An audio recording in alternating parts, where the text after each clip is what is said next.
The content of this video is made with the intention of being a tutorial of the game.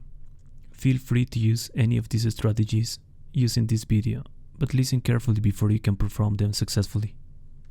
Hello everybody, this is a no save no damage run of Resident Evil 3 on Inferno difficulty.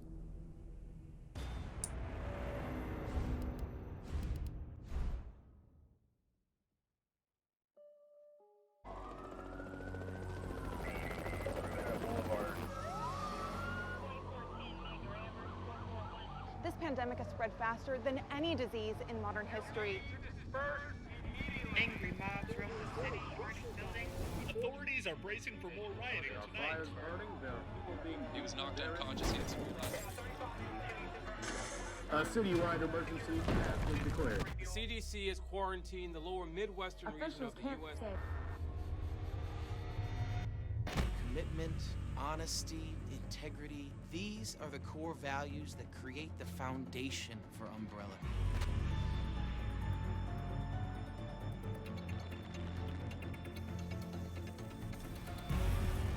It's this foundation that will continue to build a brighter future for all of us.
So you can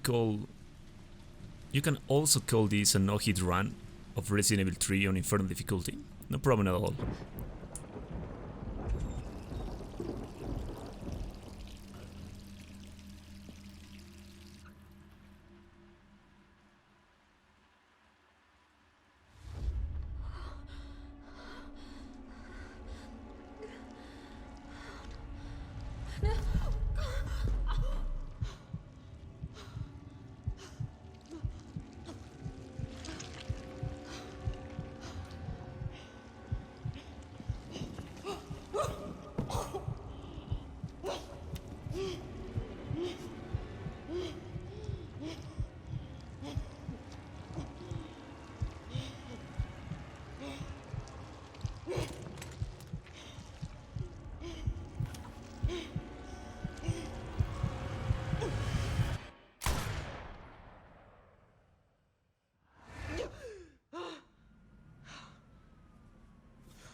Let's talk about Inferno difficulty. Inferno difficulty is the 5th difficulty that the game provides you, being the hardest difficulty the game can give you.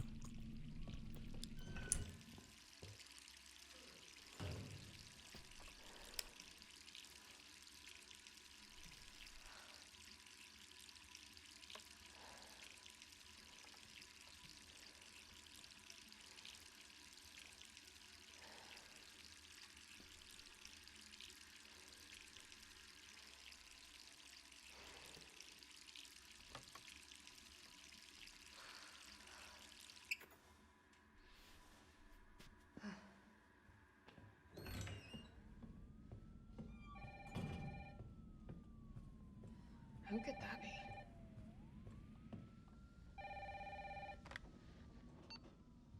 Hello? Jill, are you okay? Brad, is that you? Listen, you gotta get out of there. What are you talking about? I don't have time to explain. You gotta get out of there right now. All right, let me grab my...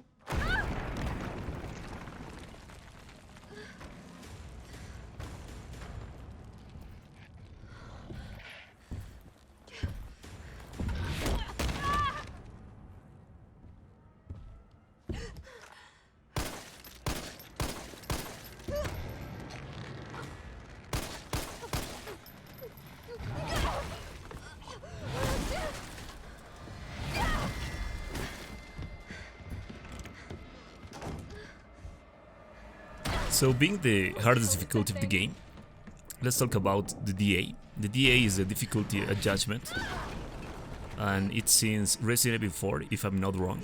Correct me in the comments if I'm wrong. So the DA is how the game becomes more difficult as long as you play better. So the DA is capped at 19,000 on Inferno, and on Nightmare is at 14,000, so it's a big difference.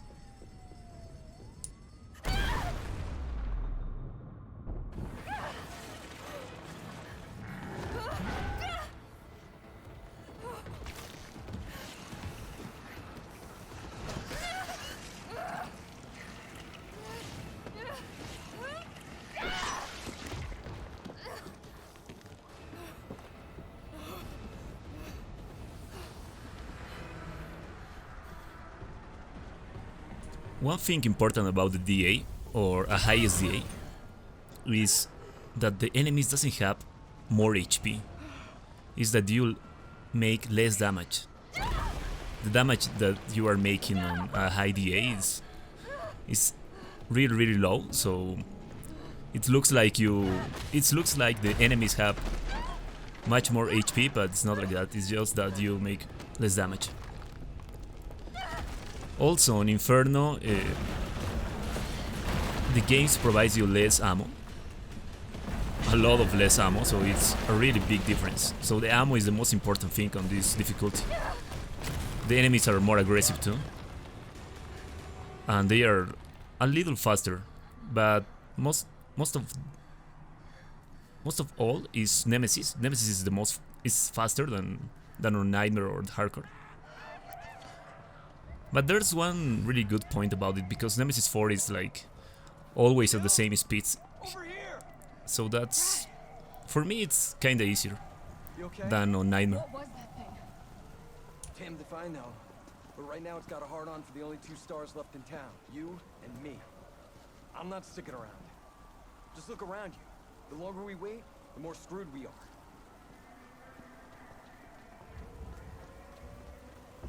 This all happened so Another fast. most important thing about Inferno is that the perfect dodge is it's something that you have to master in order to beat this game. It's possible to beat the game without perfect dodge on Inferno, but not without taking any damage and without saving. There's Waifu. He made a walkthrough playing Inferno without using the perfect dodge, but he saves like a lot of time, so, and he takes a lot of damage too. It's like the game forces you to use the perfect dodge to beat this difficulty, because a grab of a zombie leaves you in danger, and sometimes he's one shot. And Nemesis is one shot if he punches you, or if he grabs you or something like that. Door behind you, go!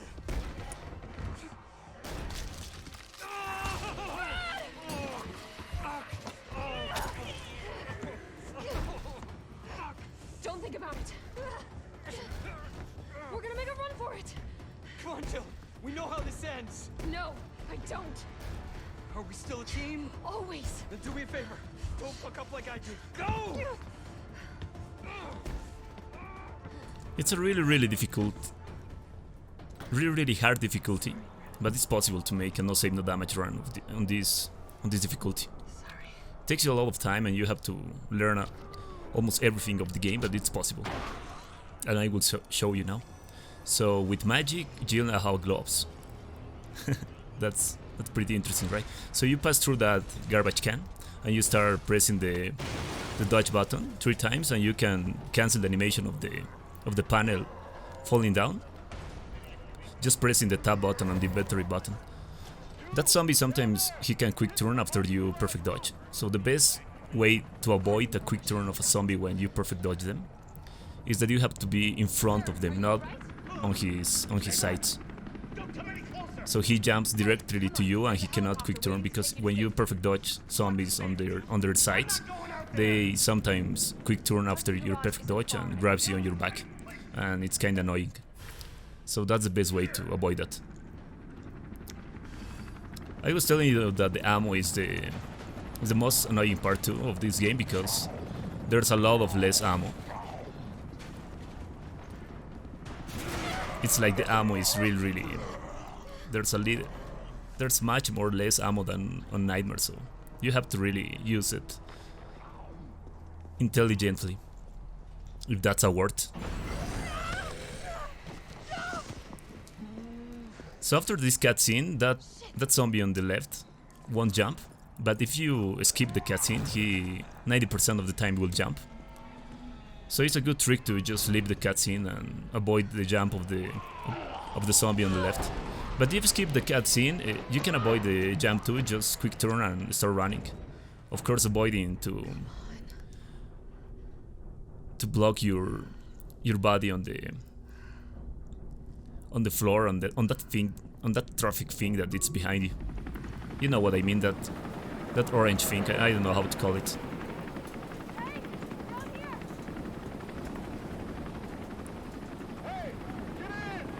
So there's a little more of cutscenes on this part, and after that the real gameplay will start.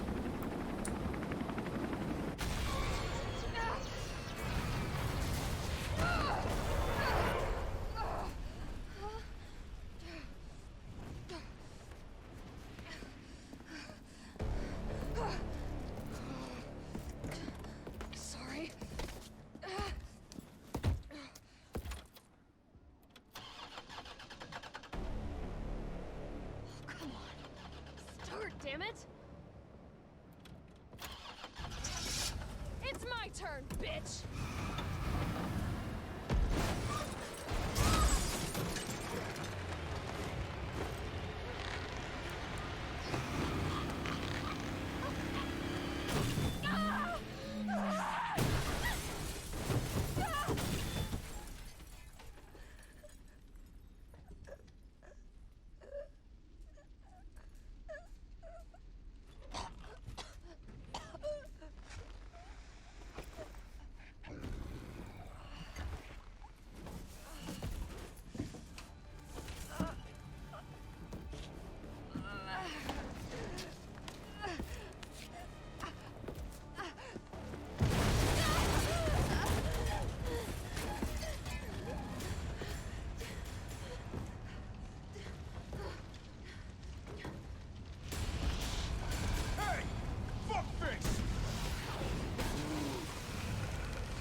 Hey, easy, lady. I got you.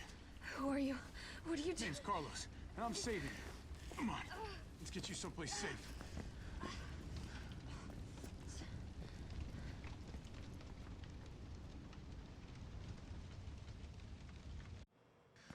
I think we're in the clear.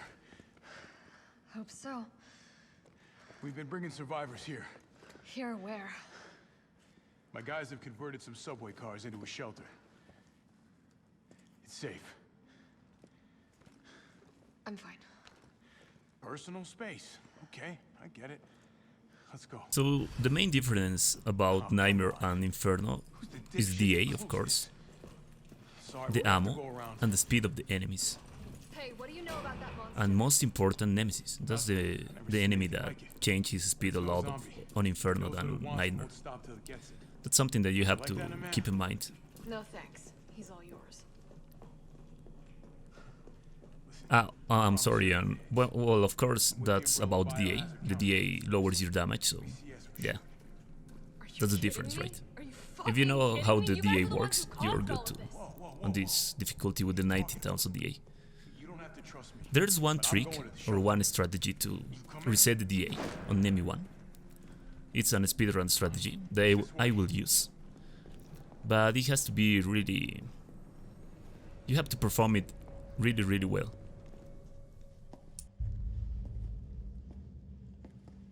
Hey, Captain. This fine young lady could use our help. Carlos, you didn't even think to ask fine young lady her name?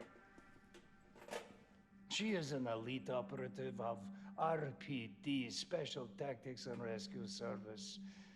Her name is something Valentine. It's Jill.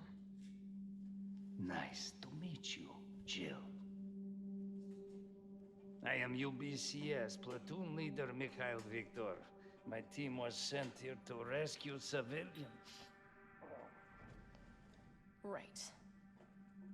How's that going for you? The city is completely cut off, isolated. Most of the 100,000 civilians will wind up dead. Correction, undead. My platoon has suffered serious losses. Just keeping them alive is more than I can manage. Well, you can thank your corporate overlords for that. Yes. Well, we are doing all we can. If we can get this subway train moving, we can evacuate some survivors. But we need help. My men cannot do this alone.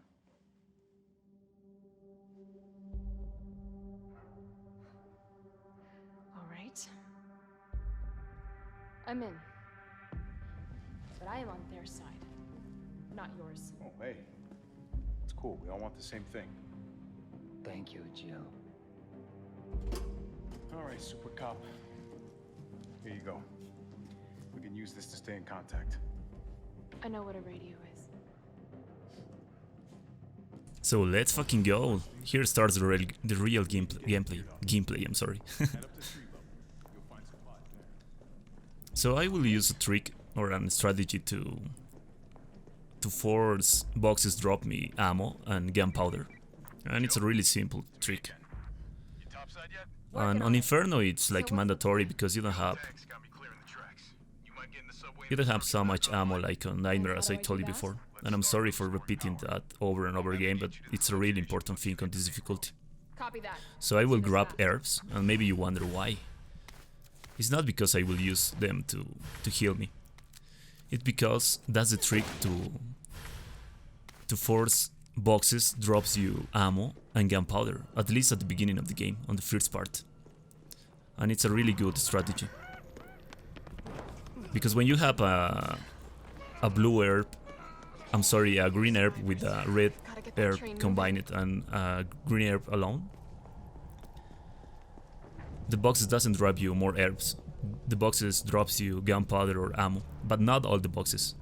But on the beginning of the game, it's like 3 or 4 boxes that drops you that. I will show you which boxes are those. So you grab the flashbang and start luring the zombies to you. Always watching the first zombie that you lure at the beginning. So when they are really close to you, you perfect dodge this zombie and go to this place and start luring them to you on the right place of this part of the map. So the main point here is that you want to lure all of them to the right, but sometimes it's not possible. If it's not possible and they start going to the left, you re-enter to the substation, and they will start going back to their spawn places, and you can start over again and start luring them to the right. But it was a good energy for me, so it was good to go. You perfect dodge this zombie too.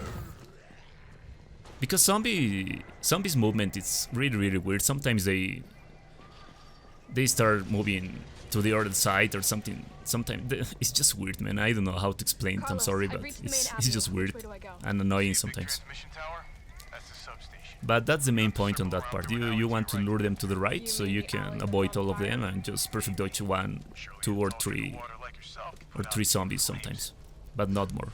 Because when zombies are really close, and you can only perfect dodge 1, right? And the other one will instant grab you, and you don't want that.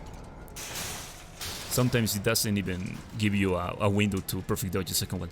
So on this part, when the cutscene ends, you quick turn and go to this part, start aiming to the barrel, and wait until the yellow jacket zombie pass through that barrel, and then shoot to the barrel. And why you wait until that zombie pass through the barrel? Because if you don't wait and you instant shot the barrel, you won't kill the three zombies. You will just kill 2 or maybe just 1. And you want to kill them. You want to kill 3 of them, right? So that's what you have to do. The combination for this save lock is 937, and here's the laser sight for the handgun. And on this table on the left, after this, so you have the laser sight right now. And on this table there's gunpowder. So you combine the 2 blue gunpowder. You don't want to combine blue gunpowder with the high grade gunpowder for shotgun shells, because we will need the shotgun for Nemesis. I'm sorry, we will need the Magnum. So you shoot the zombie 3 times and she will fall, and then start shooting her to her head. You can knife her head, but I don't really recommend it, because sometimes the zombies jump to you when they are on the floor and you are really close knifing them. So it's kind of risky. You shoot this zombie until he falls, and then the parasite zombie sometimes he's like trolling because he's just standing up right there. So I'm taking advantage of that and shooting him until he dies, because parasite zombie has 2 weak points. One is his front face when there's that thing like an eye, a big eye, and the other weak point is the back of their heads. And that's the easiest weak point, because he cannot cover that weak point. He can cover his front face, but he cannot cover the back of his head. So you perfect dodge this zombie and aim to the barrel and shoot to the barrel. If you don't want to perfect dodge the zombie, you can just lure her to the barrel and then shoot the barrel, and that's it. And as you can see, that box drops me a gunpowder. If I didn't have herbs on my inventory, that box wouldn't drop me a gunpowder. It will drop me just an herb, and I don't want that, right? And there's one more box here that you can force a gunpowder drop with herbs on your inventory. And it's the box that it's on the side of the police car. This box right now. There's another gunpowder here. So on the Kite Bros railway station. Oh, before you want to kill this zombie with the handgun, you can even knife him too. It's kinda easy to knife him, but he also can quick turn and jump to you if you are kinda close to him when you are knifing him. So I don't really recommend it, because it's like 4 or 5 handgun shots to kill him. Don't pick up the hand grenade, because you don't have enough space. And you will use just 2 Magnum shells on this part, just 2. The first on this zombie, on the back of his head, and the second one on the female zombie that has a parasite too. If you miss the shot on the female, because it's kinda hard to shoot her, it's harder than the first one, just go back and start killing them with the handgun. Don't use more Magnum shells, because as I told you before, we need the Magnum for Nemesis. And if you are doing a run without picking up Nemesis Supply Cases, well, you can use the Magnum.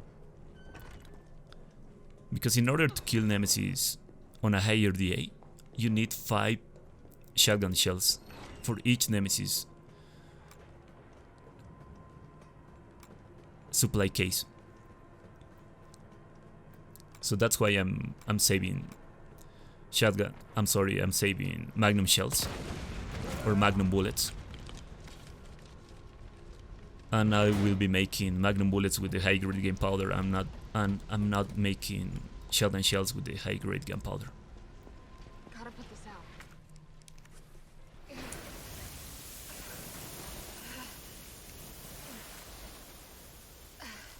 There.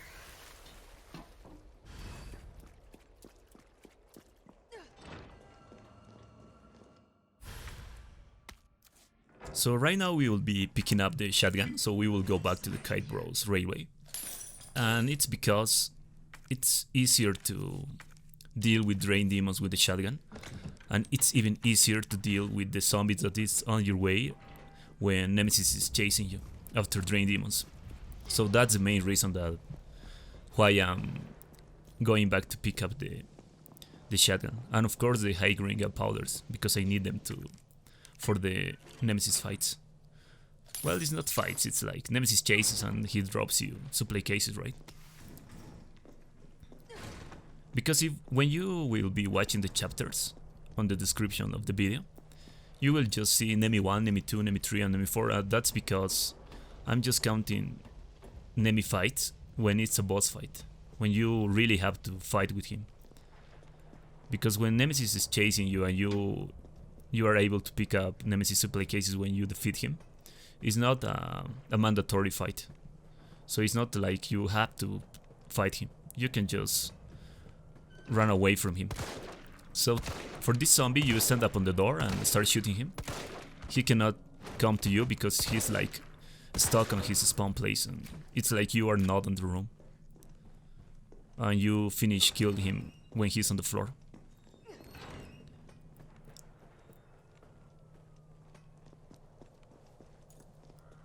And now you will pick up the grenade because we have enough space.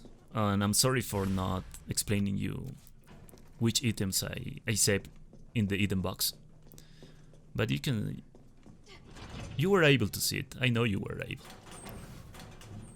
So combine the two high-grade gunpowders and you have 2 magnum bullets. So the combination on Inferno, it's always the same. When you combine 2 high-grade gunpowders, it's 2 magnum bullets. And when you combine a high-grade gunpowder with a blue gunpowder, it's 3 shotgun shells. Always. So after you pick up the shotgun, there will be always that zombie trying to enter to that room. And you just shoot him on his head with the shotgun and he's dead. This is the last place that you will use the ball cutters. So you can discard it right now. Pick up all the goodies on this part. And here's the second gem box of the game. So reload the shotgun and start aiming to the barrel. When you see the zombie that is close to the barrel, you shoot to the barrel and he's dead. Equip the shotgun and shoot the parasite zombies on their heads. 1, they fall back. Wait until they come to you again. A second shot and end them with the handgun. Don't use more shotgun shells. So that's pretty interesting, right? He falls down with the body of his body, as you can see. And that happens a lot. I didn't know that could happen. It's kind of funny. And now we'll be going to the Drain Demons, one of the most hard parts of the game because it's really RNG, but I have a really good strategy to deal with them. And it's a solid strategy because I use that strategy since hardcore.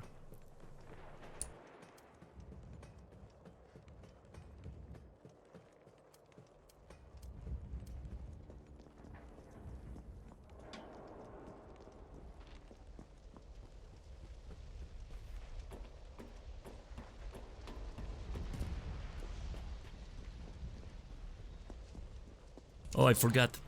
I won't be using the hand grenades to deal with Nemesis. I tell you after the cutscene. Your UBCS? Yeah, careful, careful. Come on, don't look at me like that, alright? I'm not unaffected. No, wait, please! What the fuck? He was infected. He might have been infected. Oh, stars, this soft. No wonder so many of you dead. And what are you, UBCS? Killing your own people? He would have turned. Where's your sense of self-preservation? Go back to the subway station. We don't need a bleeding heart like you getting in the way.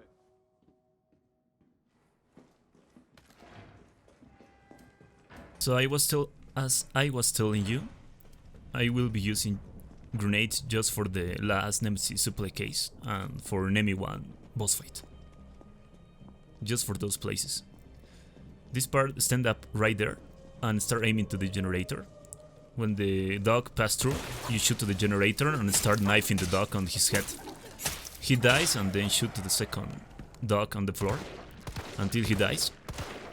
He's dead, so start aiming to the back of their heads of the parasite zombies. It's like 3 or 4 bullets to kill them on their back of their heads, and sometimes you can get a crit shot if you're lucky enough, right? But I wasn't this time. But shoot them gently. Don't do it fast or something like that because this is not speedrun, right? You just have to do it gently, with love, with friendship. So go to the right on this place so you can avoid that female zombie and start going up to the stairs because there's one zombie behind you.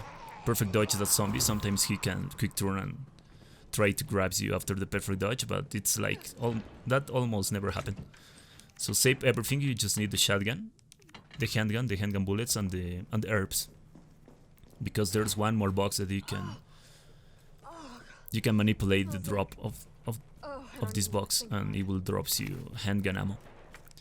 And as maybe you saw it, I saved 6 shotgun shells. And that's really, really important because we need 6 shotgun shells after Drain Demons for the Nemesis chases.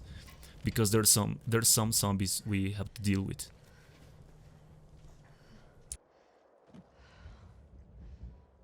Oh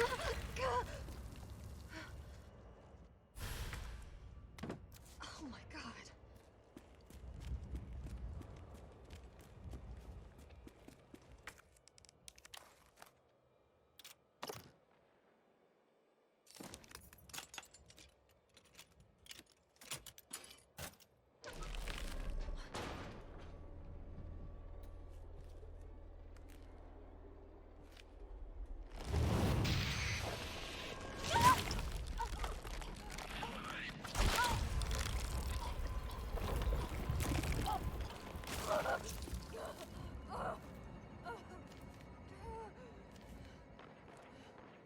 So the damage on this part is mandatory. You cannot avoid it. It's something that will always happen after the cutscene. So you have to use an herb. So this strategy right now that I'm making makes 2 things: kill the 3 drain demons at the beginning of the map really easily, and avoid the 4th demon to spawn, because there's one drain demon that can spawn on the right of Jill. Start aiming on this part. There's one drain demon that will spawn. Kill the drain demon. Reload the handgun. Equip the shotgun. There's 3 drain demons right here. If you're lucky enough, you will kill 2 drain demons with 1 shotgun shells, but you didn't because there's just 2 drain demons, and the other one was really far away. So the 3rd drain demon, we don't know where is it. So we have to be really careful. He's right there. It was a crit shot, so I was really lucky. But 80% of the time, or 90% of the time, there will be 2 drain demons really close and the other one far away. After the 3rd generator. And there's one more drain demon. He sometimes spawns on that spawn place that I will shoot right now. But this is the 2nd generator, right? So after the 2nd generator, there's one drain demon right here. Start aiming to the generator behind you. One drain demon pass, you shoot to the generator, equip the shotgun, and shoot to the drain demons and the generator at once. And kill the last drain demon that is right there. So it's a really solid strategy because it's always like that. And there will be one more drain demon that will spawn after the 2nd generator. But he will spawn right on this place that you will see. right here. He will always spawn right there. So there's some reason that he cannot spawn right there, and it depends on the speed that you make the rotation of the generators. If you do it fast enough, he will always spawn right there. But if you are kinda slow, then he will spawn on another place. But it was the last Drain Demon after the second generator. So the third generator, this is the third one. After the third one, there's one Drain Demon right here. So you kill this one. You kill this first Drain Demon. Reload the handgun. Equip the shotgun. There's two Drain Demons right here. Kill them at once. And start killing the other Drain Demons with the handgun. Always watching on your sights. There's no Drain Demons, so I can shoot to the generator because sometimes there are some Drain Demons on the corner. So there's another Drain Demon. Right now there's one more Drain Demon, but I don't know where is it. Oh no, there is another Drain Demon, because a good thing that you can know that there's no more Drain Demons on the map is that the song lowers, and that indicates you that there's no more Drain Demons. So wait until the Drain Demon spawn, kill him with the generator, and start running. Do not look behind you, because there's some Drain Demons behind you. Kill the Drain Demon on the left. There's sometimes two. And that's it. That's the Drain Demons part. Hopefully I explain you. I make a good explanation. Okay. All that leaves is the main power switch.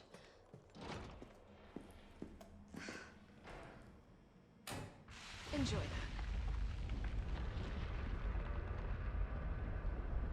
Now pick up the shotgun shells that we saved on the item box. And I keep the airs because there's one more box that we can force a drop of ammo or gunpowders. But the most important thing here is that you must have 6 shotgun shells to deal with zombies. You don't even know what building? That's helpful. Thanks, partner. I try. Not your partner. And you need handgun ammo too, but we have handgun ammo here, and we have gunpowder and one more gunpowder from the box that we'll be picking up right now. So it's enough ammo for Nemesis, because we will be using 5 magnum bullets and handgun ammo too. Because the DA right now it's like 16,000. So keep the shotgun, and after you pass through that blue thing, you have to press the perfect dodge button, and you avoid the explosion of the wall. Perfect dodge to that zombie. Equip the handgun and look behind you. Shoot to the generator. Equip the shotgun. Shoot to this zombie on her legs, and shoot to this zombie on his head. So the most important thing about that chase was the camera. This game has some weird camera input reactions. So when you're not looking to Nemesis, he can teleport in front of you, and you don't want that on that part, right? Because you will have to perfect dodge him, and maybe a zombie will grab you behind you. So look out for the camera inputs that I make on that part. That's really important. So pick up the Magnum, wait until Nemesis make his Superman fall. Go back to this place. Stand up right there and start aiming to the door. A focus shot of the Magnum. He comes to you and shoot him on his chest 3 times. 2. And the third one. Equip the handgun and start shooting him on his chest too with the handgun. So there's one zombie right there trolling. He sometimes will be on your face, but this wasn't the case. Shoot him with the Magnum again. 2 shots, just 2. And that's 5 shotgun. That's 5 Magnum shells. And end him with the handgun. I'm sorry for my English. And there's the first Nemesis Supply Case. So that zombie, that yellow jacket zombie, sometimes he trolls you and he's in front of Nemesis and obstruct your aiming. If that happens, equip quickly the shotgun and shoot him on his head, so you can kill him and you can keep shooting to Nemesis. But always remember, it's just 5 magnum shells. Because if you use 6 magnum shells, you won't have enough shells for the second Nemesis chase. And you don't want that, right? Because if you won't be able to kill him and pick up the second Nemesis Supply Case. Now what? Nice. Now you gotta plot out a route. Okay, give me a sec.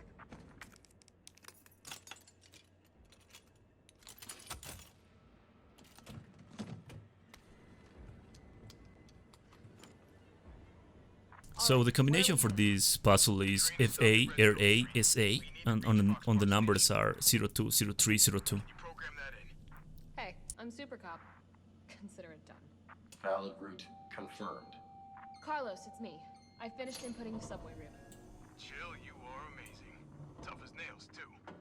Hurry back to the station. We'll make sure the subway's ready to depart.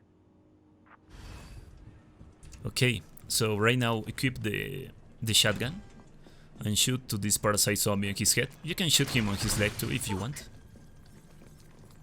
Reload the shotgun and equip the magnum, sorry, the handgun. And just avoid those parasite zombies. You don't have to kill them or anything. This hand grenade is really important, so you have to pick this hand grenade. Do not forget it. I sometimes forget it and I fucked up after that. So just pick it up. Open the supply case because you want the free ammo. So this is really important and you have to do it really well. After the cutscene ends, aim to the generator and look out when Nemesis is really close to you. When he's really close to you, you shoot to the generator. And doing that, you will electrocute both of them. So right now I'm making an input camera kind of weird, right? Because I'm looking on the floor, and that's because I don't want Nemesis to jump in front of me. So I'm going back to the place that I killed him before. Or I stunned him before. And I will make the same strategy. 3 magnum bullets. If it's possible, focus shots. Then the handgun. And we won't have enough time to reload the handgun, and we don't have enough ammo, so we will be just combining with the extended magazine. And we have free ammo. 2 magnum bullets. And right there I got kinda nervous because I thought he will punch me. That's why I shoot him with the shotgun. But if you shoot him with the handgun, he will fall down too, and you will end him with the shotgun like you did it before on the first chase. And that's the second Nemesis supply case. Easy peasy, right? Right here there's some magnum bullets. And right now you have to be with the shotgun because there's 3 zombies that we will be dealing. This first one on his head. And there's 2 parasite zombies. First shoot the one on the right, then on the left. And then just go to the subway. So why I'm shooting them? Because when you shoot them with the shotgun, it doesn't matter if you fail the shoot. You have to just shoot them on their heads. You will always stun them with the shotgun, the parasite zombies, and you just want to stun them. You don't want to kill them, because if you don't stun them, they will attack you with their tentacles, and you don't want that because perfect dodge tentacles, it's possible. But to be honest, I don't know the perfect timing to dodge a tentacle attack. So, because they are really annoying for me. And I prefer to just stun them. Or even kill them in some parts of the game.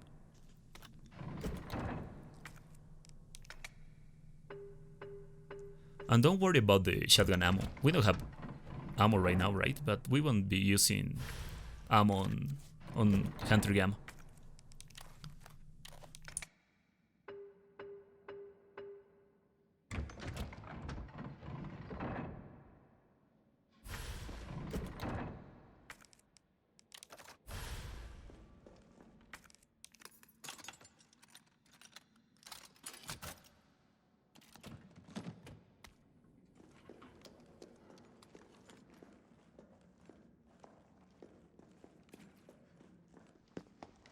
Nice job, Super Cop. I'm impressed. We back in business? Yeah, mostly. But we need 30 to 40 minutes to finish maintenance. Nikolai, how are we doing? The town's crawling with those freaks. No chance of fighting our way out of the city. Why is she here? She's helping get the trains running again. Bad time to start carrying dead weight, friend. She's unreliable. Can't pull the trigger when it counts. Hey, take it easy. She'll get you killed. Sorry about that. Everyone's a little worked up. Oh, come on. Not again. So after the cutscene ends, you have to hear 2 Nemesis steps and then instantly use the perfect dodge. No! Damn it! Come on, you creepy ass chopper! Because he will always punch after the second step. He will always do that. And you can stick to the right. That's a perfect place that you want to be, to avoid a punch too. So you shoot to the generator and you will have enough time to go to the barrels and take your place to lure him. You have to lure him to the barrels. That's what you want to do. So he start going to the barrels, shoot to the barrels, and there's the feared Nemesis supply case. So this is the easiest supply case that you can grab, and this supply case gives you shotgun shells. But as I told you before, we won't be using ammo for Hunter Gamma, just for the last one on the second floor.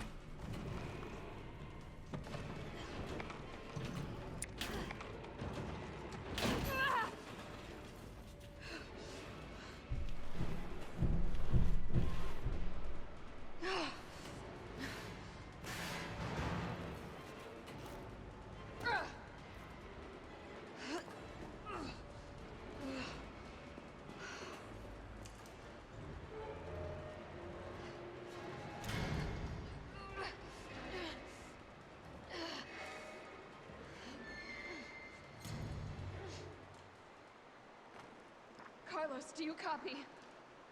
Carlos! Oh, shit. Oh, I need to find another way out. Okay, so for this part we just need the handgun, the shotgun shells, and the knife. We don't need handgun ammo. Because we will be perfect dodging all the Hunter Gammas, except the last one. And believe me, it's really possible if you practice enough. I practice this part a lot. And it's just about the tick of the animation of the Hunter Gamma. I will explain you the best I can. Hopefully you will understand, I'm sorry. So the first Hunter Gamma falls down, you go back. And wait until he closes his mouth.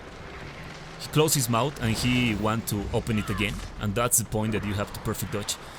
And the good thing about the knife, it's when you perfect dodge a Hunter Gamma with the knife, you just press the aim button and G will always knife the enemy. In this case the Hunter Gamma, right? So if you knife the Hunter Gamma after a perfect dodge, the Hunter Gamma will always be stunned.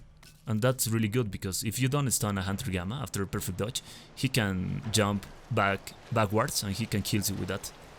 So do it again. Close his mouth, tick, and that's a perfect dodge. That's a perfect dodge timing that you want to take advantage of. And with the knife you stun him so he cannot jump backwards. Equip the shotgun right now because there's 2 parasite zombies that will fall down right now. And shoot them at once. The one that is on the left, he will always try to attack you with his tentacle. If the right one doesn't die with the first shotgun shell, just kill him with the handgun. He closes his mouth, try to open it again, that's the perfect timing. So I will try to explain the first open mouth of the Hunter Gamma, it's an intimidating attack, so it won't kill you with that open mouth. So don't be afraid of the first open mouth that he will always make when he's close to you. The one that instant kill you is the second one, when he closes his mouth and open it again. That's the one that will grab you and kill you. And that's the one that you have to dodge, not the first one. Not the first open mouth. Not the first opening mouth. So right here we will have an explosive A, we combine it with the B and we have 2 more flame rounds, and we have 6 in total. So when you pick up the battery, the 2 Hunter Gamma that were here, they're gone. They just vanish. Interesting, right? And that will always happen.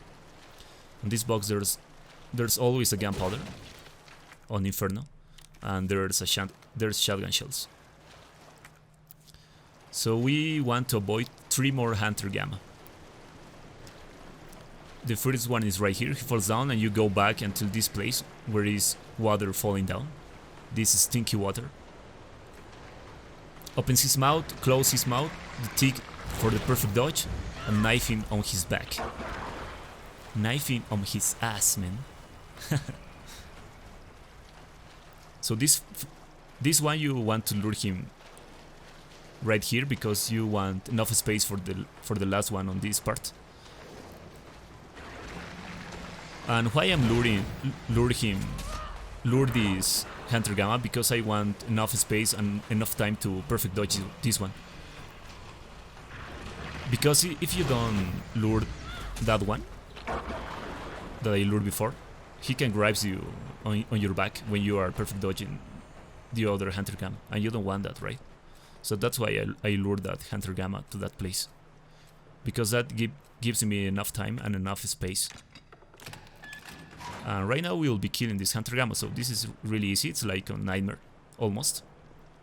He comes to you, he opens his mouth, shoot him once, go back, shoot a second shotgun shell, throw him a flame round where he opens his mouth again, and just end him with the handgun, I'm sorry. So don't do it really fast, because if you do it really fast, at least the first 2 shotgun shells, he won't fall back. You want to fall him back, because if he doesn't fall back, it's more dangerous, and he can grab you when you are shooting him the flame ram and when you are switching weapons. So this is the last part that will be combining magnum bullets, and after this combination of magnum bullets, we will be using all the high-grade gunpowders to combine shotgun shells, because we don't want more magnum bullets. It's not really necessary, because the game will give us enough magnum bullets for pale heads on Nest 2 and those parts.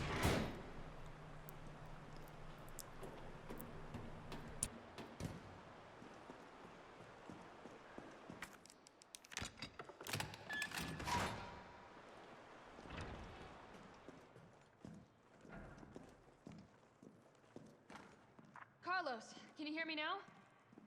Jill. Oh, thank God. Everything okay? Yeah, I'm alive.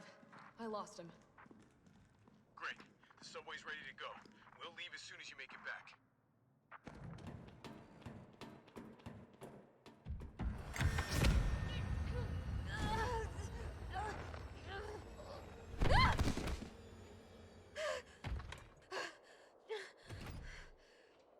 So this zombie right here is an anarchist, is a rebel teenager, because he doesn't follow the rules about the quick turn after the perfect dodge when you perfect dodge a zombie on a site.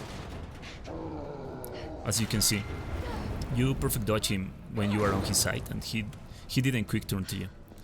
He will always just jump, and that's it. That's one of the few zombies that doesn't follow the rules. That's why he's a rebel, right?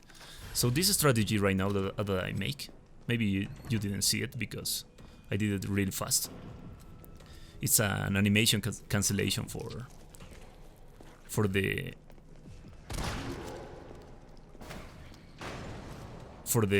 explosive round, flame rounds, for the grenade launcher, I'm sorry.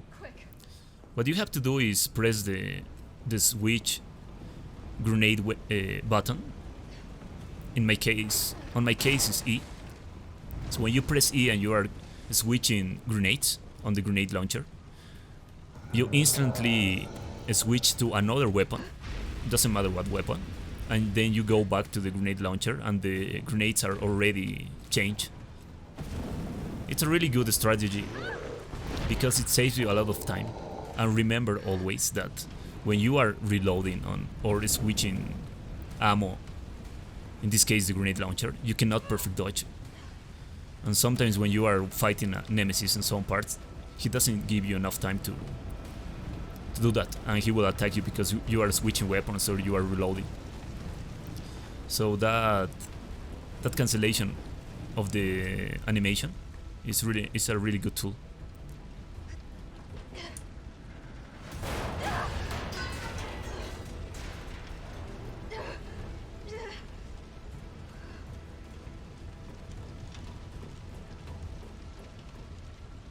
Okay, so Nemesis 1, we just need the Magnum, the shotgun shells, and the handgun, and 2 grenades, just 2. We don't need the grenade launcher. So right here is the strategy for reset the DA. I will try to explain you as best as I can. But I will make a video just for this, just for the resetting of the DA, and I will explain you that better. I will let you a card right here on the video, and you will be able to see it, because it's a really solid strategy. So what you have to do is, after the cutscene, you aim to his chest with the Magnum, aim a little up, throw the hand grenade, and then shoot him on his chest with the shotgun. Then always you have to be really close to him. I just reset it to 17,000 if I'm not wrong. So just go to this place, throw the hand grenade, and kill him with the Magnum. I missed one shot, as you can see, and I wasn't able to pick up the explosive rounds because I got nervous because I didn't reset fully the DDA, and I missed a shot of the Magnum, and I thought he wouldn't die with just 2 Magnum shells, or Magnum bullets, I'm sorry.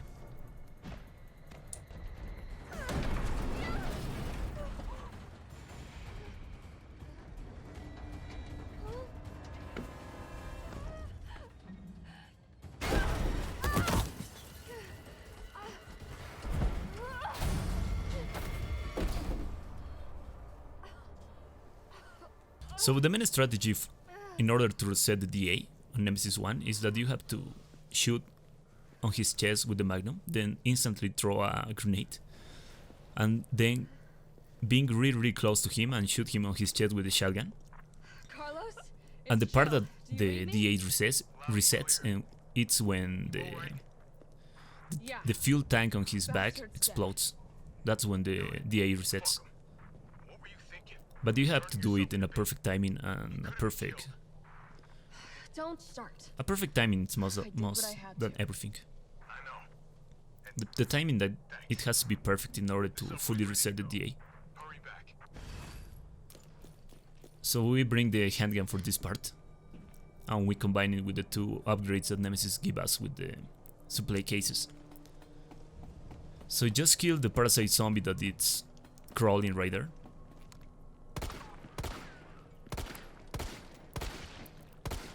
And then lure all the zombies that are on the map to the barrel. There's in total 1, 2, 3, and 1 parasite zombie that it's far away, so I cannot see it right now. That's why I'm looking to all places. But she's right there. And the fat zombie that it's on the left, don't worry about him, because he will always be there, unless you bother him, right? But you don't want to bother him, so he will be always there. So right now we are luring them, all of them, to the barrel. And always try to shoot them on their chest or their stomach, because if you shoot them to their legs, there's a chance that you will make a crit shot and you will take off one of their legs, and they will start crawling, and it will take more time, and you don't want that.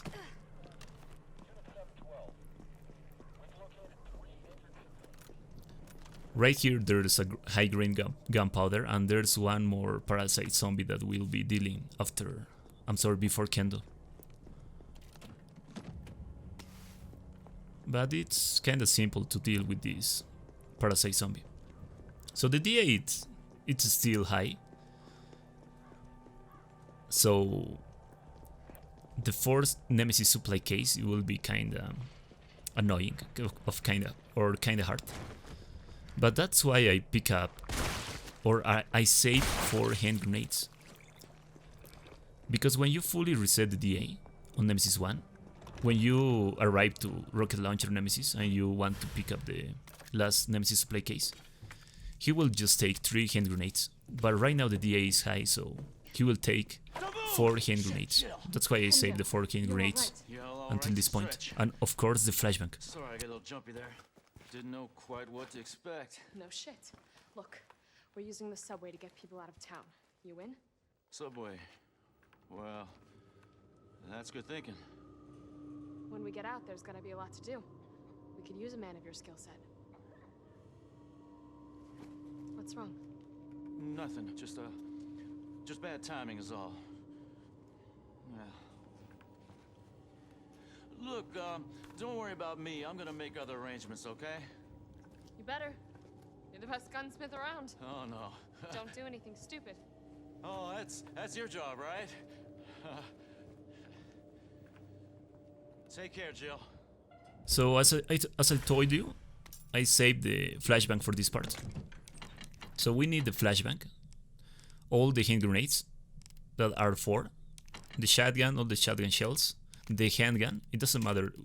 You just need 1 bullet of the handgun. So do not reload it because we won't be using that handgun more in the game. And the grenade launcher with 2 explosive rounds, just 2, not more. And of course the key of candle, right? That's really important, do not forget it. So open this door, and there's 1 parasite zombie. You don't have to kill this parasite zombie. And do not combine that upgrade of the shotgun because it gives you 6 free shotgun shells. So just shoot him on his head. He's stunned and you're good to go. Equip the grenade launcher, throw 1 explosive round, and end him with the shotgun. If he doesn't die, end him with another shotgun shell, not the handgun. I'm sorry, the shotgun.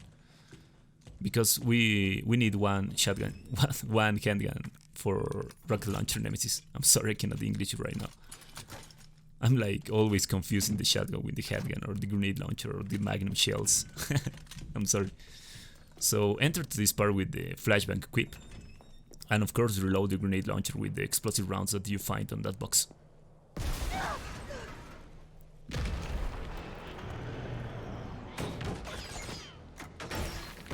As soon as the cutscene ends, go to the right. Stick to the right, he throws one rocket, then to the left, then to the right again. Stand up on the garbage can, the blue garbage can, throw the flashbang, throw off explosive rounds. Nemesis is blind right now, so he cannot chase you or throw you another rocket, so you're good to go. And that parasite zombie on that part, he won't attack you.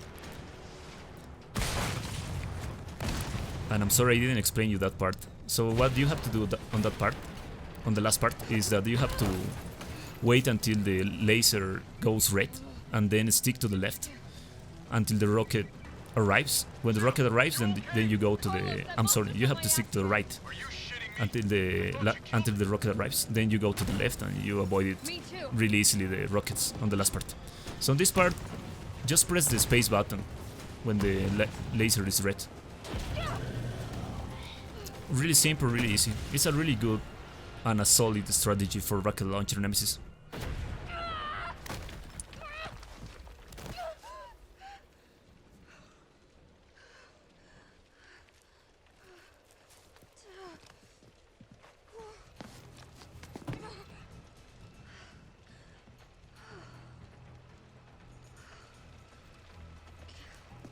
So right now it looks like I take some damage, but I didn't. It's just because of the cutscene. I will be, after the radio communication, I will be like walking normally, so don't worry about it. It's not damage, it's just because of the cutscene. And do not forget to equip the grenades on those quick equip buttons. And that's up to you. It depends of your commodity or on what buttons or what numbers you want to have the weapons. In my case, I always want to have the grenades on number 1. But it's just me, right? That depends on you.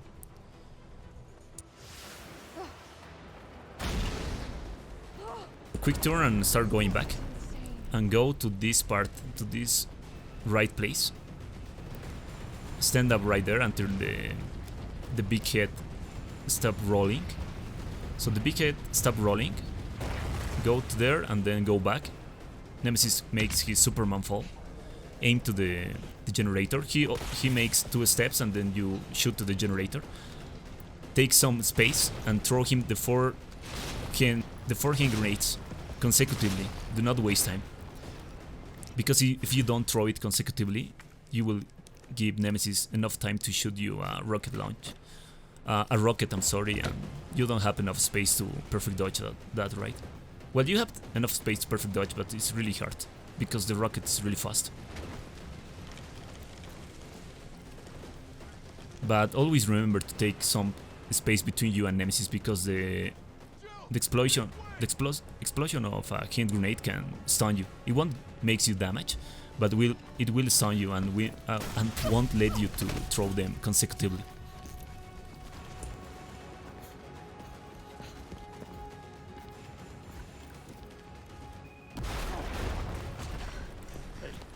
You okay? Go. Go! Come on, forget about him!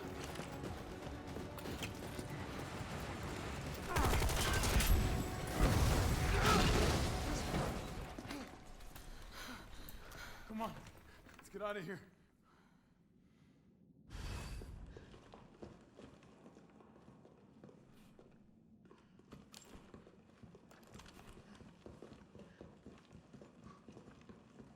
Carlos, I know we didn't get off to a great start, but thanks for the save.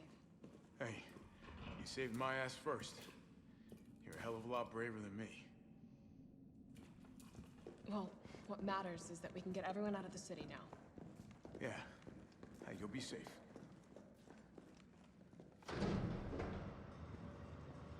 What about you? From the sound of it, I won't be catching the train. Why not? No, there'll be new orders. If it means I can help save the city, it's fine by me.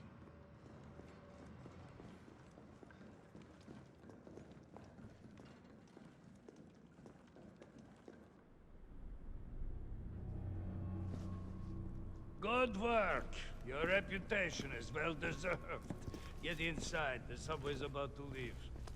Carlos, Tyrell, you have your orders. You need to go back out into the city and find Nathaniel Bart.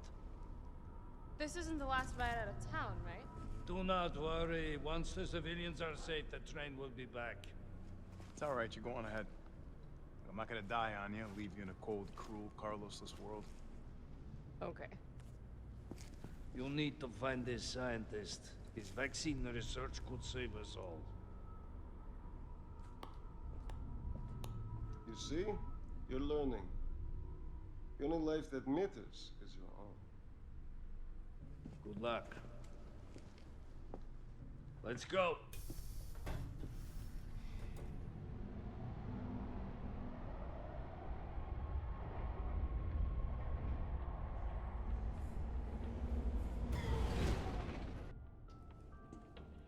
You don't really think a pencil pusher like Bart is still alive, do you? I have it on good authority. Why? Are you worried about teammates? Or something else? Funny how brainless zombies can ambush a platoon like that. Funny the gate was locked. Don't you think?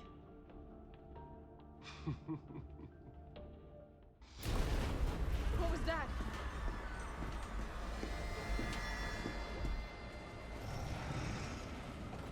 How is this fucker not dead yet? Just know they're gone. Come, this way. Nikolai, what are you doing? It's not after me. Nikolai!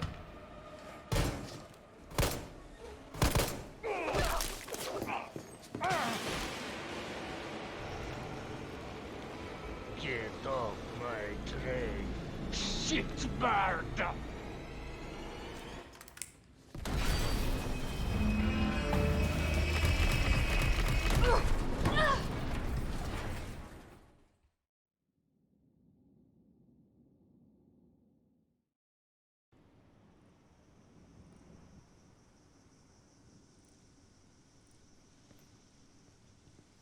it's been a while. Subway's got to be clear of the city by now. Along with your hot date? Nah, man, she's not like that. Hell, she's not like anybody.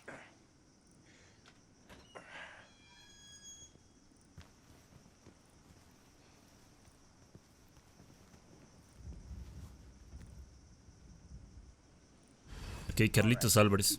So Carlitos Alvarez is hard too because you don't have enough ammo. You sure? Like Jill. So you have to save a lot of ammo. So we'll be avoiding a lot of enemies, but most of them on Carlitos too, not on RPD Carlitos.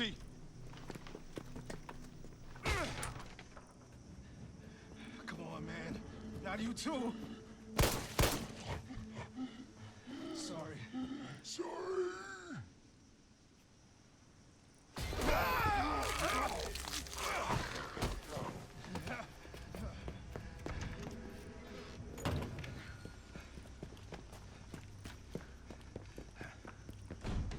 Shit, it's locked. You stay on the door. I got this fucker. So try to shoot Brad on his head with the machine gun. But it's kinda hard, right? Because he started coming to you and he's really aggressive if he's really close to you. But just try to do your best. When you are out of ammo, exchange to the handgun and end him with the handgun. Do not reload the machine gun and keep shooting him with the machine gun. Just end him with the handgun. So a mandatory thing for Carlos is always use your handgun first before using your machine gun for enemies. If you have enough space, right? But if enemies are really close to you, you have to use the machine gun because it stuns them quickly than with the handgun.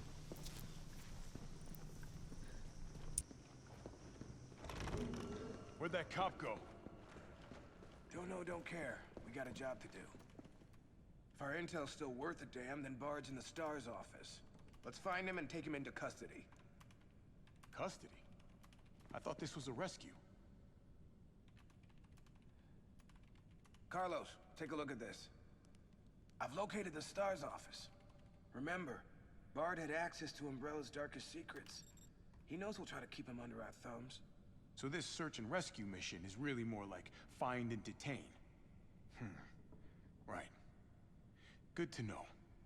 I'll open the shutter so you can get through. You stay here and find out what's been going on here at the station. Call you if I find anything. Hey! Be careful. Yeah. You too, man. So a good thing about Inferno, Carlos, is that you will have the reflex sight on this box. So that's really good because with the reflex sight, it's easier to shoot with the machine gun on zombies' heads.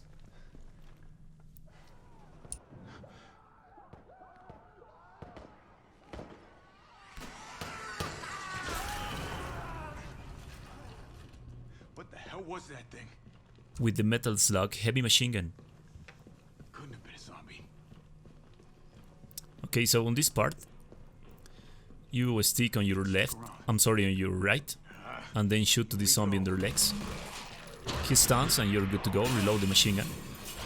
And just go around that zombie and then press the space button or the dodge button to stun that zombie that just opened the door. But always be careful that don't be really You copy? on that zombie side because he will kinda jump after the stun if you are like that. It's kinda tricky, that part, but it only happened to me once of the 100 times that I practiced this. So I started shooting the fat zombie on the door because if you go out, the other zombies will aggro to you and you don't want that. You want to kill them gently, with patience from Guns N' Roses. I'm sorry. But that zombie is right now trolling because he's like stalking on the door and saying hello and then goodbye, man. And you don't want him to be really close to you because he can jump you. It doesn't matter if the door is open. So just end the zombie because he's trolling right now. Stop trolling, man. So now start shooting the female zombie. And she's really close, so... Right now she will enter this room. They can enter this room, so it's not a safe place. But the aggro is a safe place because you are not on the other room. If you enter the other room, they will aggro to you. So it's just about the aggro on this room. So there's in total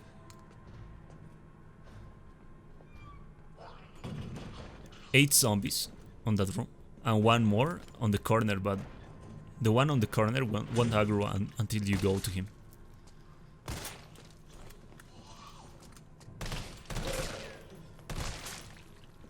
And you can check the bodies with the knife. If a body doesn't tickle or doesn't move at all, it means that they are out of HP. That's a good thing with the knife. And not waste ammo in vain, right? So just knife them when they are on the floor and you can check up if they have HP. As soon as those zombies go out of his room, just go to this place because you have enough space and start shooting them on their heads with the machine gun, not the handgun, because I think I don't have enough handgun ammo. And when they are really close and they are on group, they are really aggressive and you are not able to stun all of them.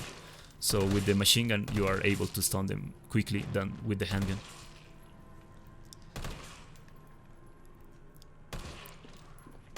Just do it with patience. That's the key. Because you don't want to waste a lot of ammo. You won't have enough for Carlos 2 and you will be fucked up on the last part. So just check up with the knife if they are out of HP. That one still have HP. Right now he's dead. And keep checking with the knife. And just end them. Always trying to shoot them on their heads because they take more damage on their heads than on their bodies. And don't be paranoid like me. Don't be paranoid from Black Sabbath. So the combination of this save lock is like on Resident Evil 2 Remake. That's a good thing about the developers. It's 9:15:7.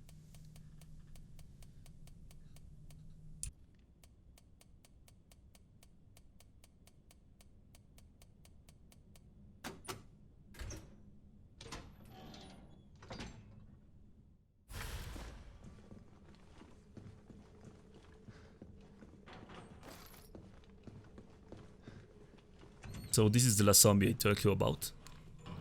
And he just aggro when you are on his side. He won't aggro if you are not on his side. So don't worry about him at the beginning of this part. And just end him when he's on the floor. I didn't check his body because I was using the SRT tool. So I was able to check up his HP. So what does the SRT? The SRT tells you the game time, tells you the HP of your character, and also tells you the HP of enemies, and also tells you the DA of the game. So it's a really good tool. I was using that when I was practicing this on my Twitch channel. I fucked up right there because what you want to do is to start shooting him when you are in front of his head, not like I did.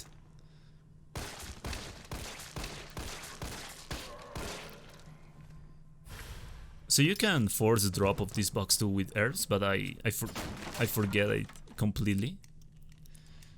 And when you force the drop of that box, it drops you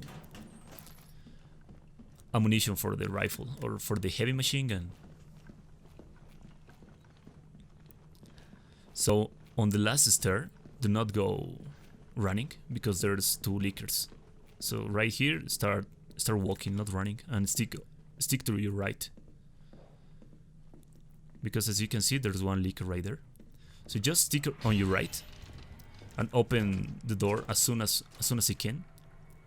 I spam the left click button. And the combination right here are 104 for the battery, 106 for ammo, and 109 for a hand grenade. So the first that you have to do is kill the zombie. First with the handgun, as I told you. Use all your handgun ammo before using your heavy machine gun if you are able to. So as soon as you pick up the battery, Brad will try to enter to this room. Yeah, he's still alive. I don't know how, but he's still alive. So you pick up the battery, and now Brad will try to enter. And you won't kill Brad because you don't want to waste ammo. You will just lure him, like you lure Mr. X on Resident Evil 2, right? So just lure him until he's on that telephone. When he's on that telephone, you can go to their place and start running. But go out walking, not running, because the leakers are still out there. So that's the last leaker that you will have to avoid. Just stick to your left. All the left you can. The leftier you can. And then you can start running on the stairs. You're good to go. He will just aggro on the first floor. Equip the flashbang. And the combination for this locker is like on Resident Evil 2 Remake 2. It's CAP. And there's one more flashbang right there. Pick up the C4 detonator, combine it with the battery, and use it on the C4.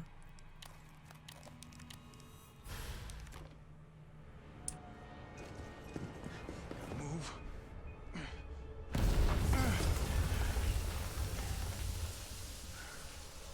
Okay, the cutscene ends. Throw the flashbang. And stick to your right now, because there's one zombie on the floor that can catch you. Go to that place, and as soon as the palehead enter, press the space button, and you will punch them.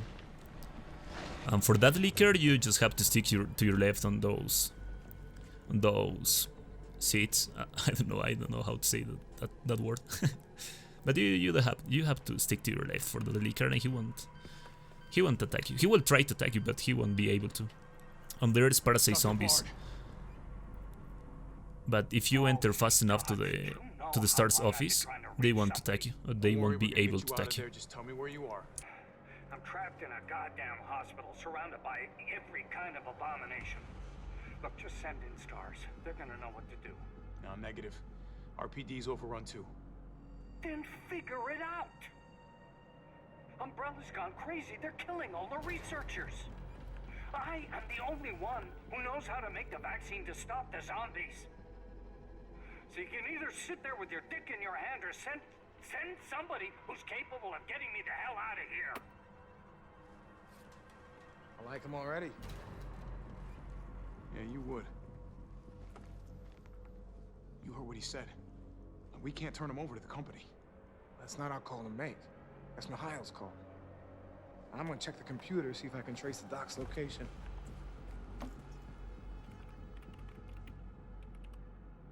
This'll take some time. Look around, see if you can find anything useful.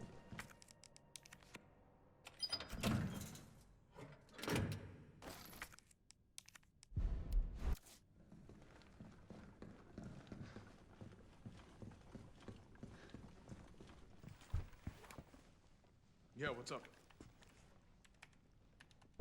Derailed. Was anyone hurt? Jill? Ah, shit. Wait, what? Jill! Jill, what happened? Jill, come in! T, I gotta go. Do what you gotta. I'll take care of Bard.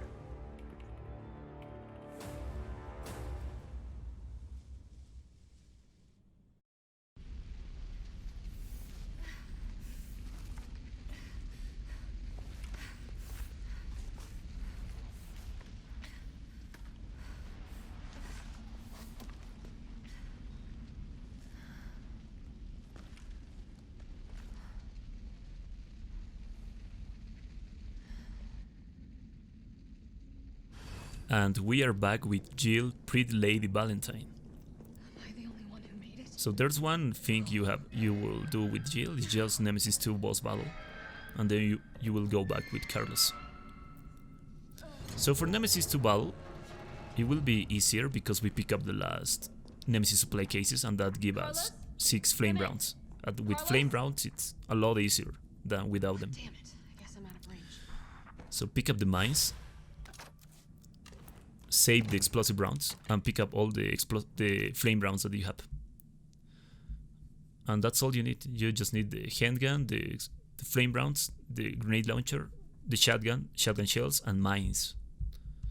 That's all you need for this fight. You don't need explosive rounds. The explosive rounds are for Nemesis 3 zone, so don't use them.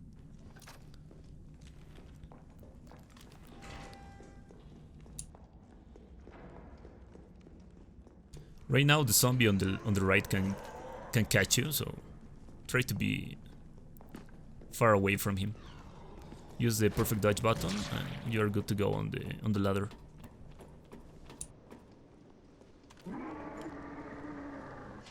Right here there are some handgun bullets. Equip and reload the handgun. And enter the fight with the grenade launcher with flame rounds equipped. That's really, really important.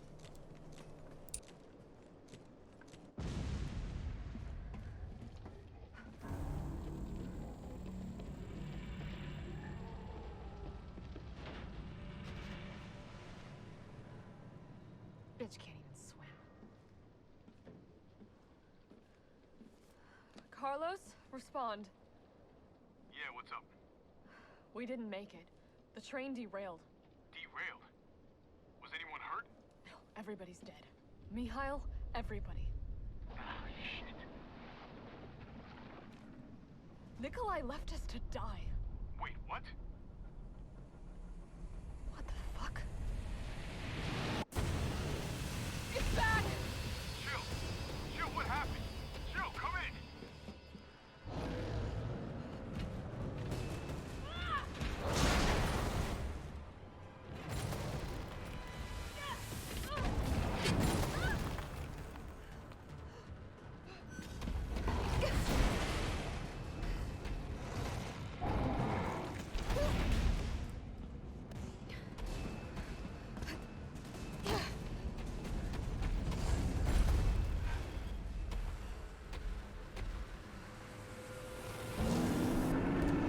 Okay, Nemesis 2 starts. Instantly throw him one flame round. Get close to him and start shooting him with the shotgun. Go back so you can avoid the jump. Reload the shotgun. Exchange to the flame rounds. Throw him another flame round with his out of fire on his body. Then shoot him with the shotgun. Reload the shotgun. Right now he's throwing his growl because I thought he was on phase 2, but he's not. So I keep shooting him with the shotgun. Because he's not on phase 2. That girl was a troll. He's out of fire on his body. Throw him another flame round. Shoot him with the shotgun. Now he's entering into phase 2. When the growl stuns you, that means that he's on phase 2. And he will start jumping on the walls. So exchange to the mines. Reload the shotgun if you didn't. Now I will be picking up the shotgun shells because I need them. Throw the mine right there, and Nemesis is kinda book on this place because he will always be falling on the center. He has to fall on the first on the left and then on the right, but he didn't. He's like falling in the center of the map. I don't know why. He kinda bugged. So he's out of fire. Throw him one flame round, then shoot him with the shotgun. Get some space. Perfect dodge one. I was lucky right there. I'm not lying. Throw him one flame round. Always throw flame rounds when he's out of fire. And when he's stunned with the fire, that's a good time to reload the shotgun and exchange the flame rounds to mines. So I'm throwing one mine and he will fall to the center again, as you can see. So shoot him on that part of his body, that's his heart. Throw him one flame round. Take advantage of that time to reload the shotgun. And right now he will be dead. Throw him the flame round. And as you can see, I didn't reload when he was close to me, because if I was reloading, I won't be able to perfect dodge an attack and he will just attack me. Always reload your weapons when he's stunned and he is really far away from you. And always throw him flame rounds when he's out of fire on his body. That's the key. And as you can see, I was using the trick that I told you before Nemesis 1 starts of the grenade launcher, how to exchange grenades quickly with the cancel of the animation. Right, let's do this. Suck it!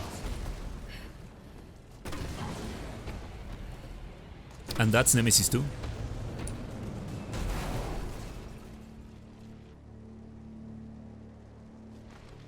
Carlos, you still there? Oh, come on, you're gonna crap out on me now? God damn it.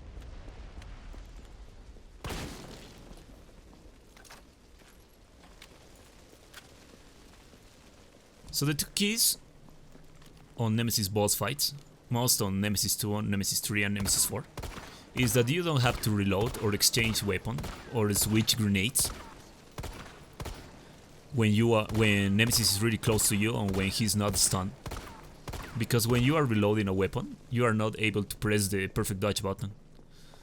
And you are like naked, you cannot do anything about it. So do not reload when he's not stunned.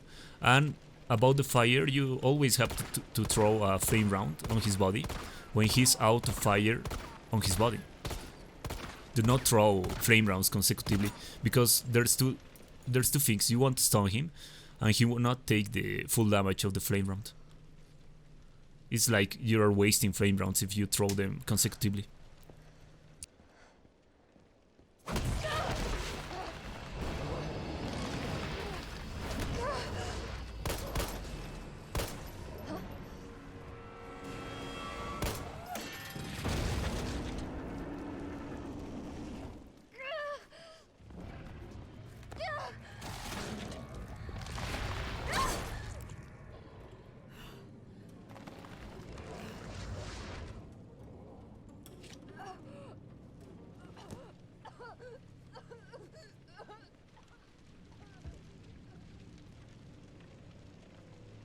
Interest. You've done me a big favor, miss.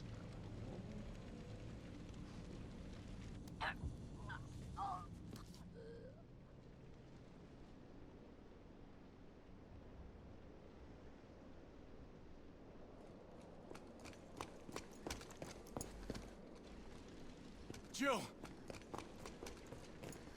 Hey, answer me.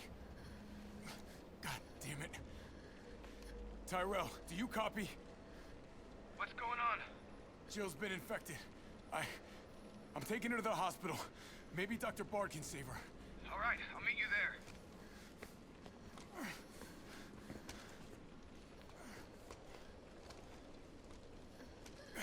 You hang in there, Super Cop. I got you.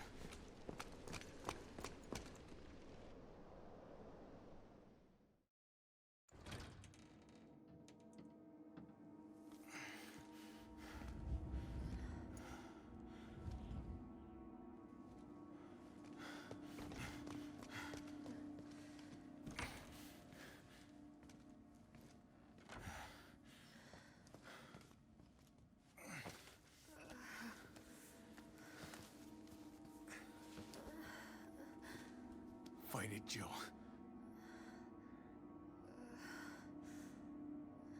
I'm gonna get you the vaccine. Okay, Carlitos 2. So in Carlitos 2 we will be avoiding a lot of enemies. We won't be killing all, because we won't have enough ammo for the last part, so... I'll go on ahead. But it's kinda simple to avoid the enemies I will avoid, so don't worry about it. It's not like you will have to do some pro strats or some really world record speedrun strats to avoid the enemies that I will avoid. So the liquor is really easy, right? You just walk and you avoid the liquor. Easy peasy.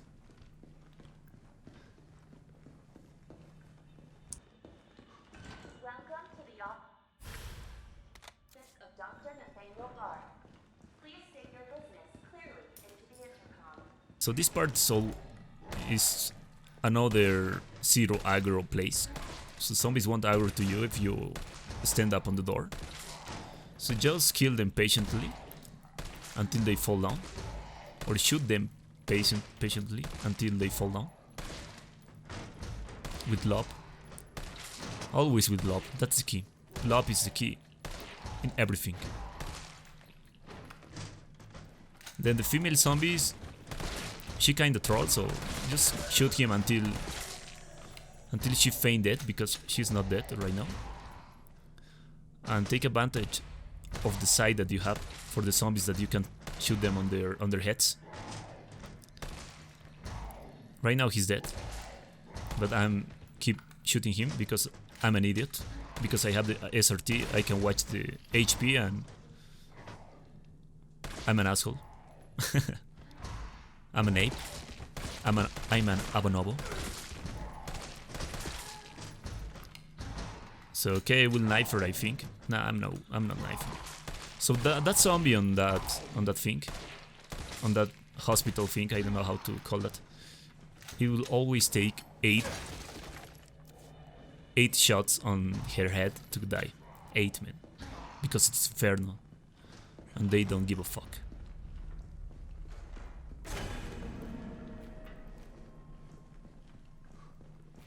But what I love about Inferno, and I'm sorry for saying this, is that the enemies always have the same speed.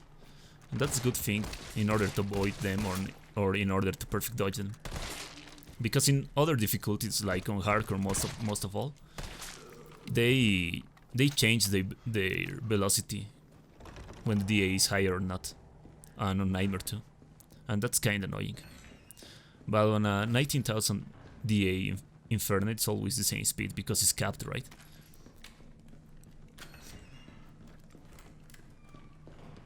So right now we are just picking up goodies, and we want the extended magazine for the machine gun, but there's one leaker right here, so just enter walking.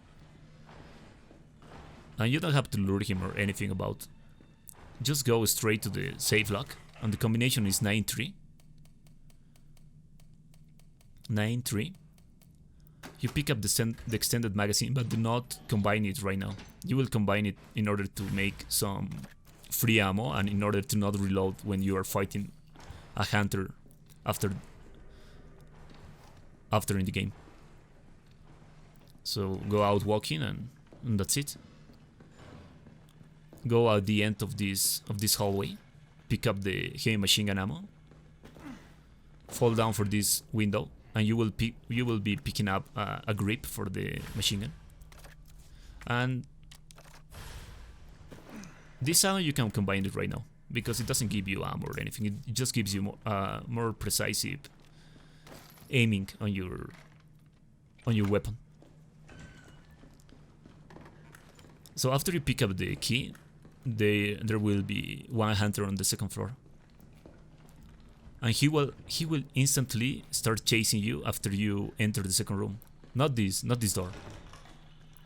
When you enter this door, he will instantly start chasing you. So you have to keep running. Do not stuck on some place, or do not go back. He cannot enter to that room, so you're good right here. And the only zombie you want to kill is this one, because this one can troll you. So just kill this zombie, the other two not, because you can avoid them easily, the other two zombies. So use the key, and after you pick up the key card for Bart, I'm sorry. Right here there's one flashbang, but when you pick up this key card, the zombies will wake up. So you have to go out quickly, as soon as you can, and you avoid them like that.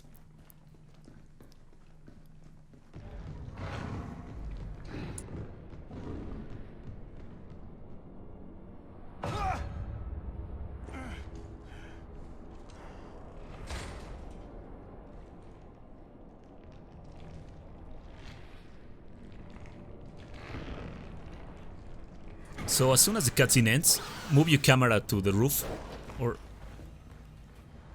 and that's it. You can walk through him and he won't be able to attack you because there's another camera input reaction for that. Shoot him until you are out of ammo, and then combine the extended magazine and you have free ammo and you don't have to reload. And he's dead, because if you start reloading when he's coming to you, he won't give you enough time and he will be able to attack you. So right now we'll be taking a walk with the leaker like he's a puppy. So just go to him throw him a lace, like a puppy. Come here and start luring him. He's sensing you because the Licker cannot see you, but he can hear you, he can smell you. So, and do not aim. If you aim, he will instantly react and he will jump to you and attack you. You don't have to aim, just walk. Just walk and lure him to this place. So you lure him to this place and you can go to the other side, right? And the zombies won't come to you until you are on the other part of the room. When you pass through the computers, then the zombies will go out. As you can hear right now. But just use the keycard. Always walking because the Licker can aggro to you. There's one pale head that will aggro to you when you pass through that wall. And start shooting him on his head. And try to kill him as fast as you can because he will start regenerating his HP. And you don't want that. Equip the hand grenade. Pick up the rifle ammo. Open this door. This is really important because we want a backup strat right here. Open the door and then go back a little. Open the door, go back a little and throw the hand grenade. Because if you don't go back a little, there's a chance that the hunter can attack you. And he doesn't care about the door hitbox. So you have to be real careful. Right now they are with like 30% HP because of the hand grenade. And that's good. Right now I'm trying to lure the hunter out. And just using this door in order to kill him, because when you open the door and then go back, you're kinda safe because he cannot open the door quickly. I'm not really sure if he can open this door, but he cannot re-enter to the room where he spawned. So he will always be stuck on that door, trying to enter it, right? But when you show your face, he's like going back and say, "Hey, what the fuck are you? What the fuck are you doing, man? Trying to shoot me on my back?" And it's the same with this hunter. He sometimes will go back to his spawn place. Just shoot him one bullet on his back and then lure him to the door. And do the same strategy. That's the safest way to avoid these two hunters and even kill them. There's an strategy of a speedrun that you have to throw 2 flashbangs. But it's a risky strategy and I don't really recommend it for a no save run. I'm sorry, for a no hit run or no save, no damage run. And that's it. This is one of the hardest part of Carlitos 2.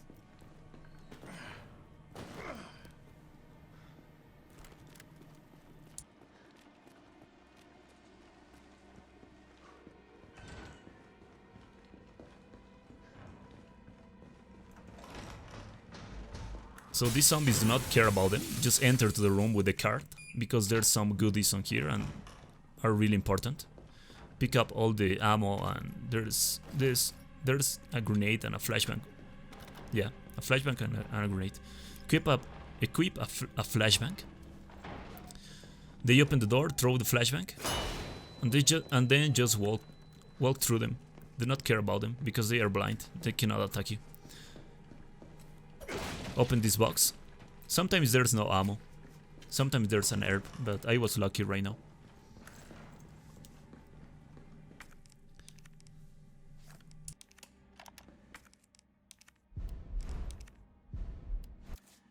All I wanted to know was what the documents were doing in your office in the first place. Who do you think you're talking to? I'm goddamn Nathaniel Bard.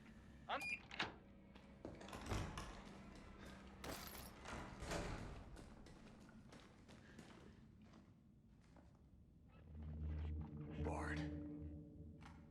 Tyrell. Bard's dead. He's been shot. Shit. And the vaccine? I'm looking. Well, look harder. There's gotta be a computer, right?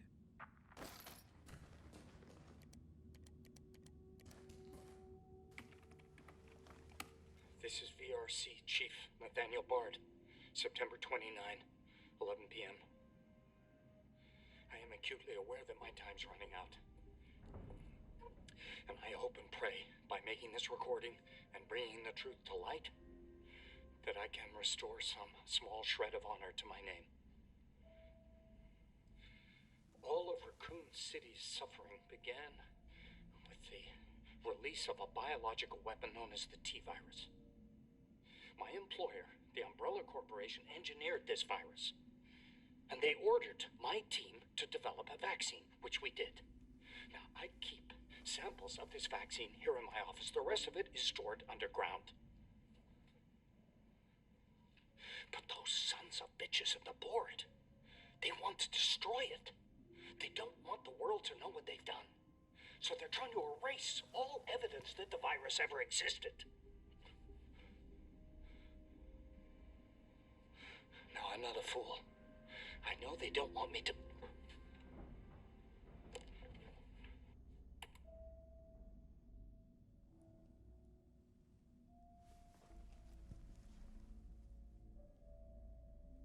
I got Julie all along. And she trusted me anyway. Fuck!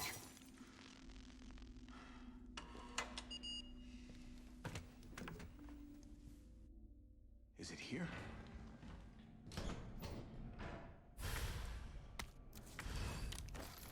All right, Joe. Hang tight. T, I got it. Maybe you wonder why I left the radio communications, because when you are communicating on the radio, the game time stops and you save some minutes with that. So when the camera forces you to the right, you throw the flashbang and you can blind the hunter, because if you don't blind the hunter, he will start chasing you, and when you are walking to the liquor, he can attack you on your back, and you don't want that. So just enter walking and stick to your right, all the right you can, the righter you can. And you avoid the liquor. Easy peasy, right? So right now we'll start the hardest part of Carlos 2, or one of the hardest parts, I'm sorry.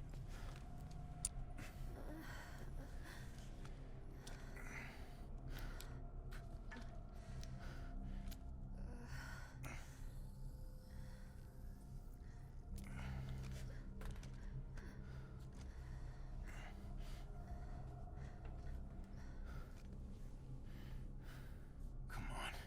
This shit better work.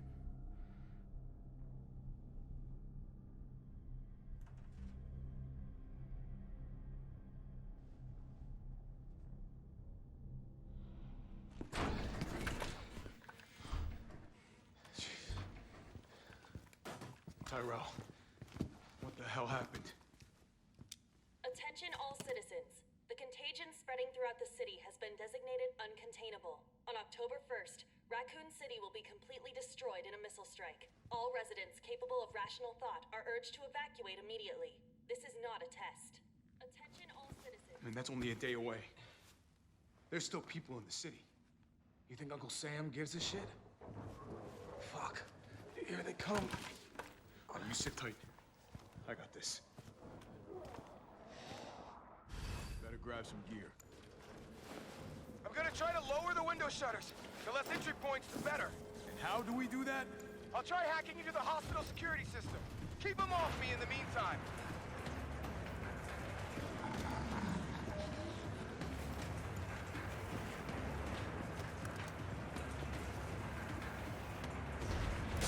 Okay, Mercenaries part starts on Carlos. First of all, pick up all the ammo you can and reload the handgun, of course, because you are out of ammo. And start cleaning the room with the heavy machine gun. And why the machine gun, maybe you wonder, because I always told you that you have to use first the handgun before the machine gun. It's because the room is... It's really full of zombies, right? And I cannot take advantage of the handgun and kill them one by one. I have to kill them fast. Because when they are group, it's harder. And right now I forget about switching to the handgun. Right now I remember, that's why I switched to the handgun, and I'm start killing them with the handgun first. Always try to kill the zombies first with the handgun before using the machine gun. And the handgun does a little more of damage than the machine gun. It's like 4 or 5 bullets on their heads on Inferno, on 19,000 DA. So on this part the DA doesn't go up if your DA is lower. But right now my DA is at 19,000, so it doesn't matter.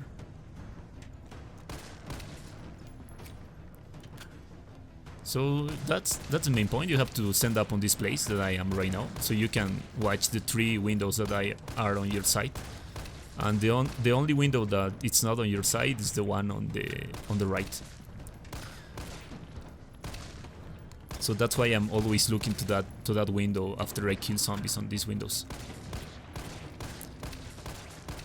So the key on this part is that you have to be really you must have a really good attention of the windows, because you don't want that the room gets full of zombies. You want to kill them as soon as they are entering of the windows. So go back, stand up right here. When you hear the hunter is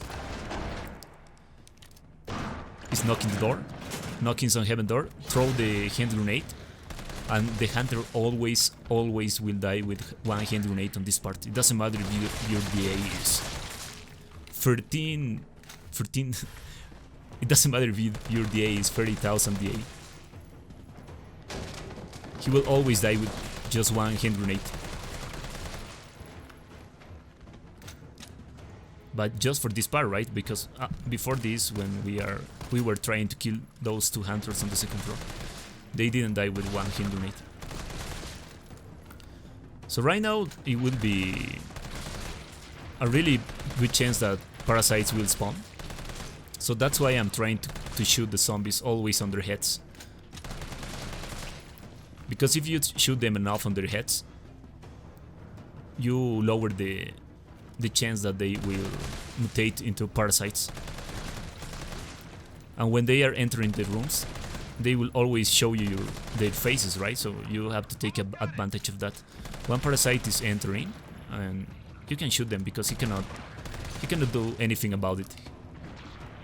So when Tyrell says almost got it, that's a key point to when I count 30 seconds, and when it's 30 seconds, the last hunter will enter the room. So what I do is counter 30 seconds when Tyrell says almost got it. And when it's 30 seconds, I'm always really attentive to the window that is on the left, the center of the left, the left center. I'm sorry, I cannot English. That window that the female zombie entered right now. Right now I'm looking, shoot the generator, and start shooting the hunter. I didn't have ammo, so that's why I reload after the generator. I will have to throw another flashbang because I wasn't able to kill him. That was really close, but I will end him right now.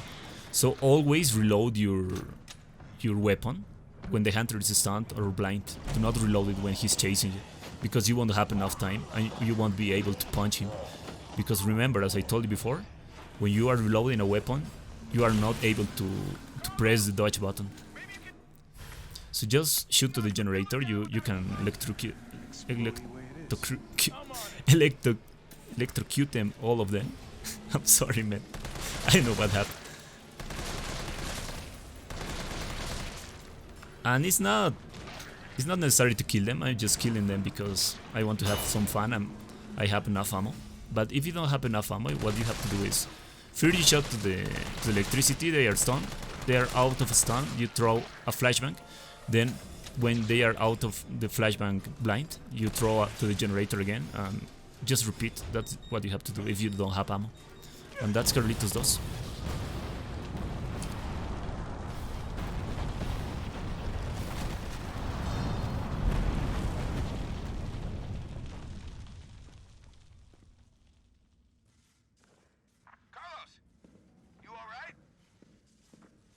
Not even close. Electrocute them. But at least it's over. Electrocute them. I'm coming back.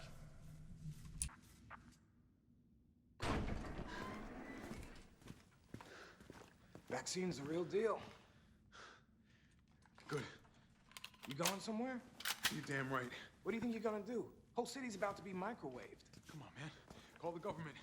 Tell them we found a cure. You stall for time. Ballsy motherfucker.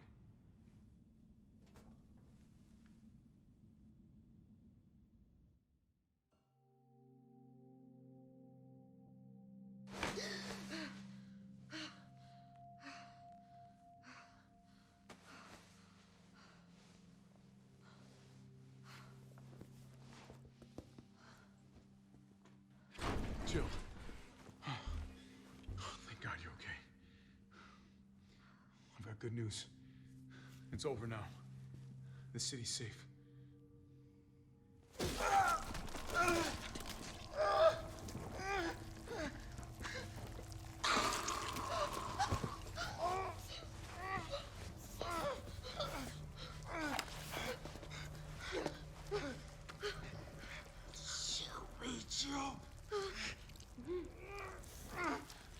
It's the only way.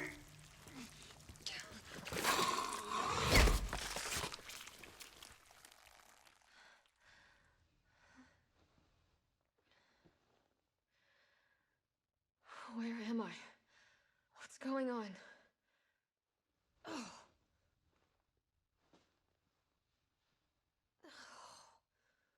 Attention all citizens. The missile strike on Racoon City will occur in just hours. The payload is designed to eradicate all biological material. You will not survive if you remain in the city. October 1st. Evacuate now. Repeat. No. Evacuate now. Can't be. This is not a test.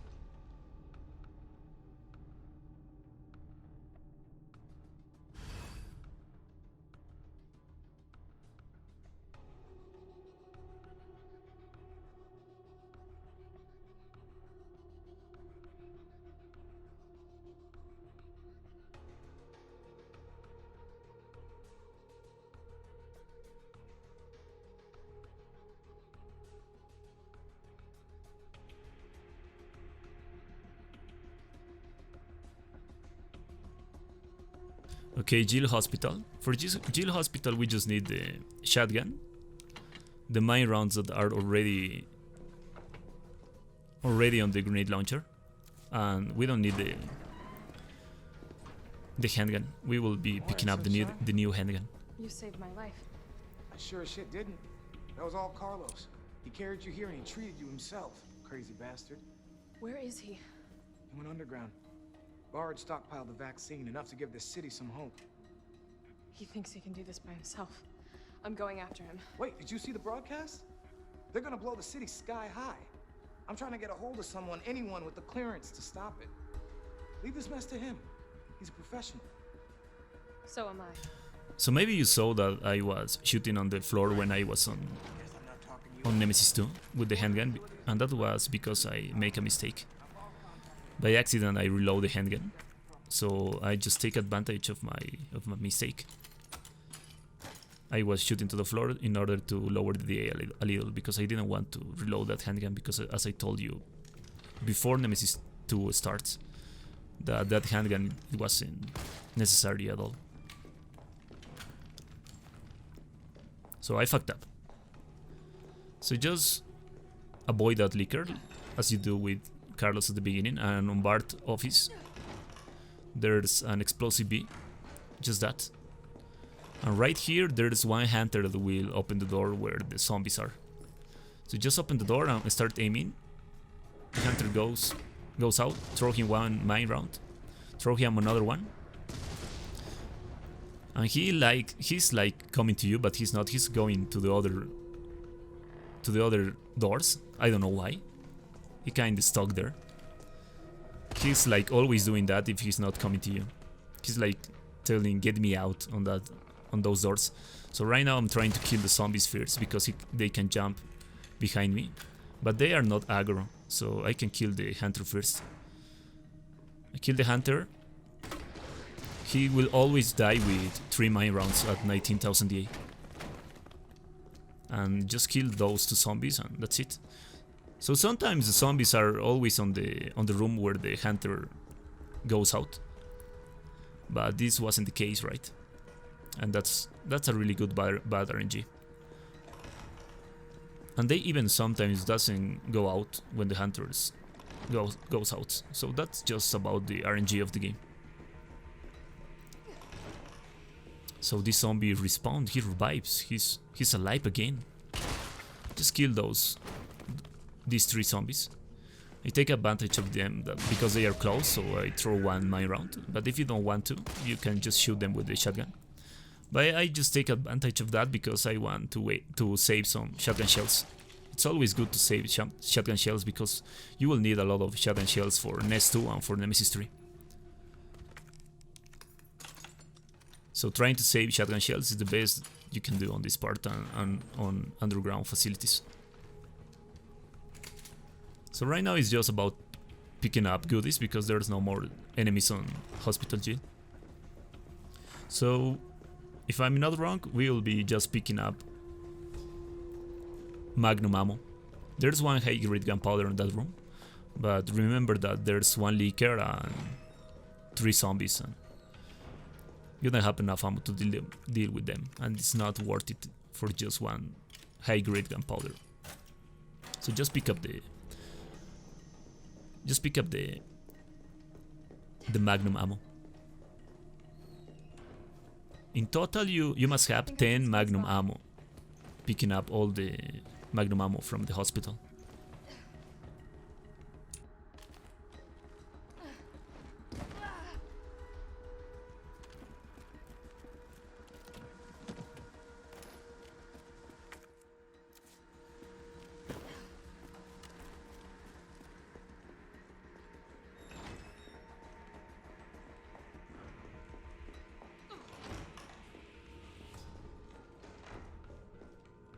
Oh, and I forgot, there's explosive rounds on this locker. That's really important for Nemesis 3, so do not forget about it. And I even fucked up on Nemesis 1 because I wasn't able to pick up the last explosive rounds. Because believe it or not, 2 explosive rounds makes a difference on Nemesis 3. And you will see it when we arrive there. There's one more Magnum ammo at the end of this hall. And there's 4 Magnum ammo on this box, and it makes a total of 10, as I told you. So for the leaker, there's one trick to avoid him, or avoid it. I always like to give a genre to monsters, I don't know why. But okay, anyways, so stick to your right, enter to this room,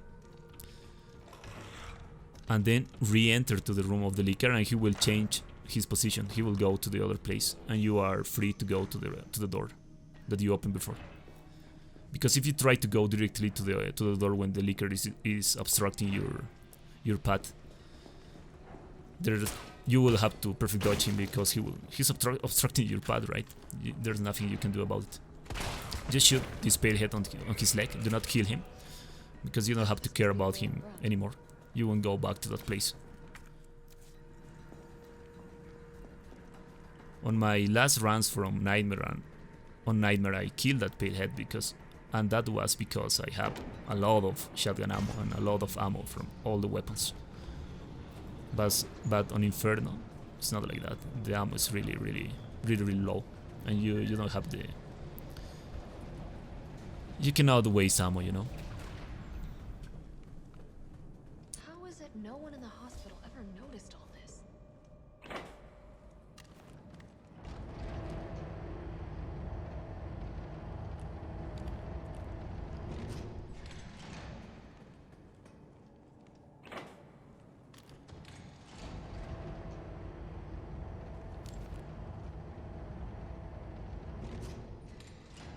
Okay, so underground facilities, you need to pick up just one flame round, just one, the Magnum, all the Magnum ammo, the shotgun, all the shotgun shells, of course the handgun, the new handgun, and I will be picking up the herbs because this is the last box that will be forcing to drop us ammo, and we need the herbs for that, like on the beginning of the game.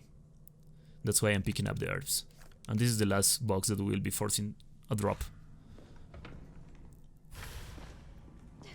So one flame round and one mine. But I have to, doesn't matter.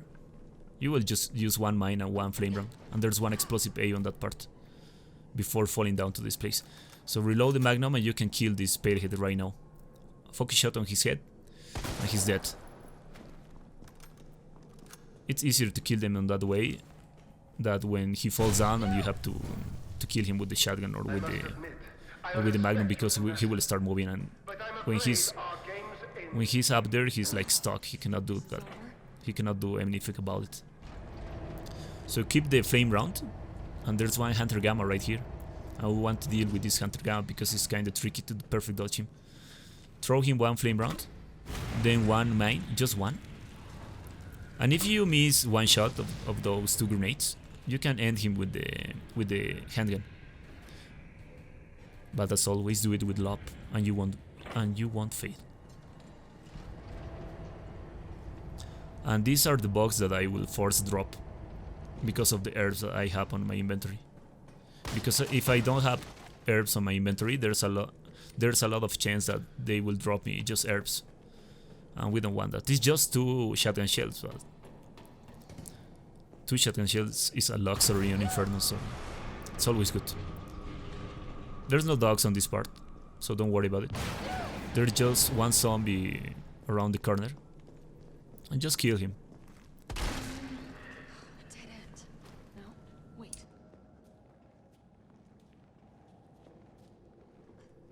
Oh, and I forgot, do not pick up the first fuse that was on those boxes that I forced the drop. Because if you pick up that fuse, you will have to deal with 3 zombies when you on the part that the fuses explodes. And avoiding picking up that fuse and left him for the last, it lets you to kill those 3 zombies when they are on the floor, because they will have HP amounts after you pick up the second fuse and you left that fuse for the last. It's a really good trick, because if you let them wake up, they will be parasite zombies and they will take more ammo to kill them. There's no zombies on that part, but there's one Hunter Gamma and dogs on this part, so stick to your left and then just go directly to the ladder and they won't be able to attack you. Just go directly and you will be good. Right here there's the last add-on for the shotgun, that it's a quick reloader. It lets you reload the shotgun 2 bullets at once, or 2 shotgun shells at once. And it's really good for the next phases of the game.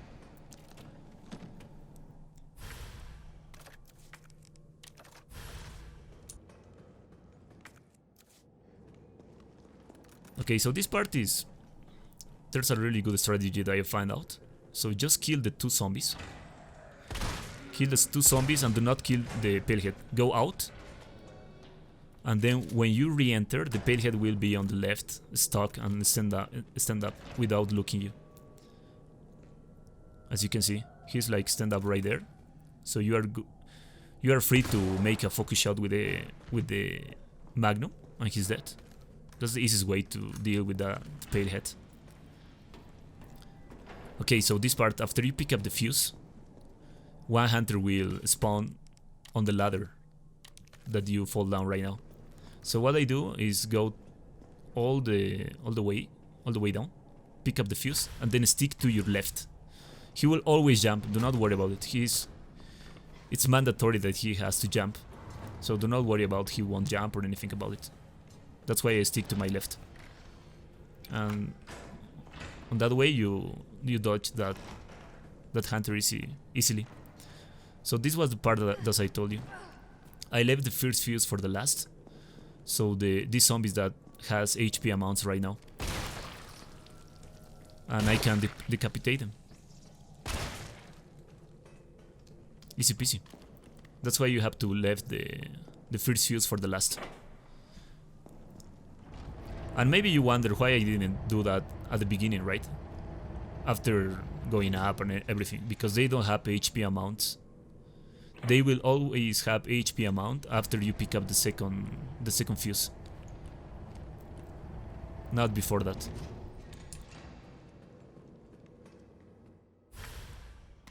Alright, here goes. Right now I'm discarding the earth because I don't need it anymore. There's no more boxes that I can force a drop. So that's why I'm just discard them.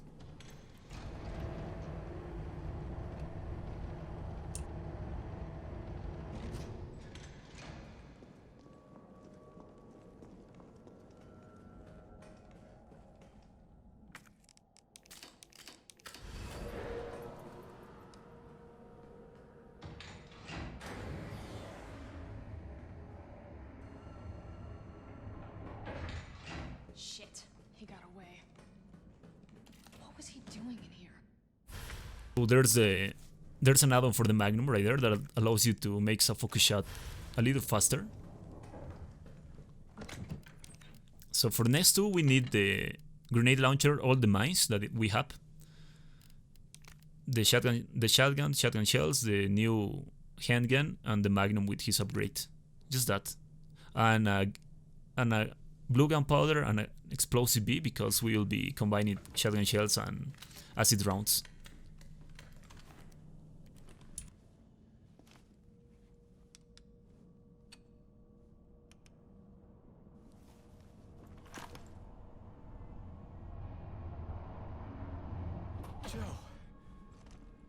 Tyrell.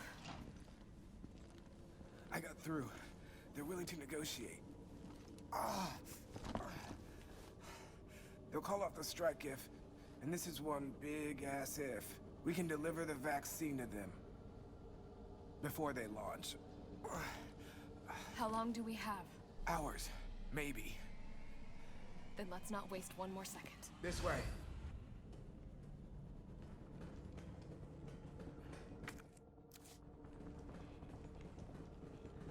We'll find the vaccine up ahead.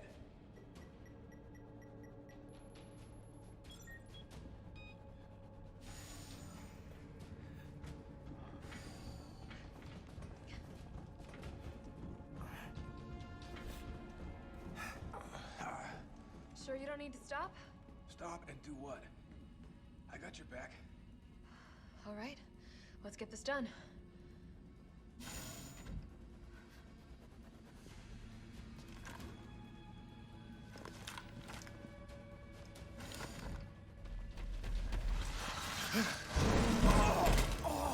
Tyrell!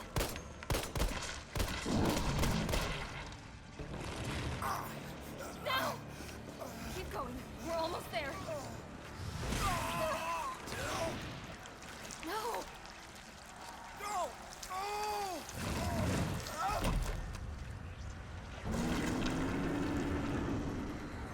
Shit!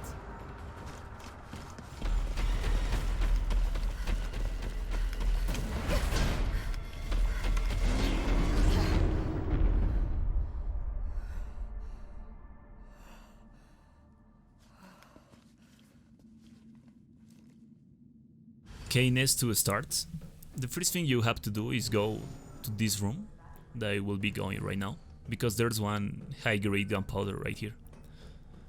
And that's why I pick up the blue gunpowder, because we will make in more shotgun shells, and that's really good for next two. So when you go to the second floor, there's one zombie on the left and one pale head on the right. So first kill the zombie that is waking up. Kill the zombie, then equip the Magnum and shoot the pale head on his head. The pale head on his head, what a repetitive word, man. It can be a rap. The pale head on his head. Override key successfully generated. What have we here? Override key removed. On this room there's a high-grade gunpowder and a blue gunpowder. Right on these places. There's the high-grade gunpowder and here's the blue gunpowder. So more shotgun shells. On the first floor, after you use the override key, it will be one zombie that can transform into a parasite. And if I'm not wrong, there's 3 pale heads. Yeah, it's 3. Yeah, it's 3 pale heads. We will see right now. I don't remember very well, I'm sorry. So the first thing you have to do is kill first the zombie in order to avoid the transformation of the parasite, and try to shoot him on his head. Equip the Magnum and then go to the door, because like that you have enough space, and if you fuck up a shot, you can go out and take more space with the pale heads, because as you can see they move randomly, right? They like stumble all the time. That's really annoying. So this pale head can transform into a parasite, but if you kill them like that on the back of his head, like I did on the stairs, he won't transform and he will be dead. He will always transform into a parasite if he watch you. but we didn't allow him to watch me, so that's why he didn't transform.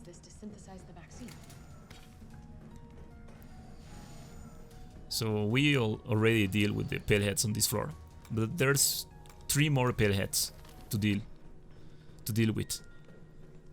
Here's one high-grade gunpowder and an explosive A. Do not combine the explosive A. Do not just combine the explosive B for acid rounds. So kill these pale heads. He takes 4 shotgun shells, man. That's a lot. You can even use the Magnum, but if you wonder why I'm not using the Magnum anymore right now, it's because I want the Magnum for the hunters and for the last 2 pale heads. So right now we just have 4 acid rounds. That's the most you can do. But that's enough for the hunters at the end of Nest 2. In my opinion, is the hardest part of Nest 2. This must be what powers it.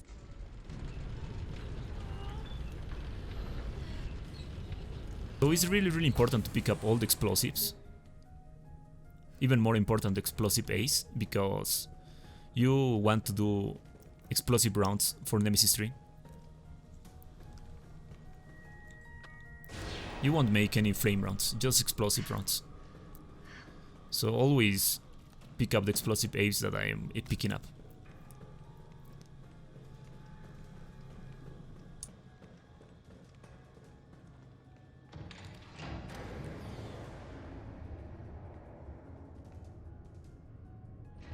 So in this room there's 2 pale heads and 2 parasite zombies with armored clothes.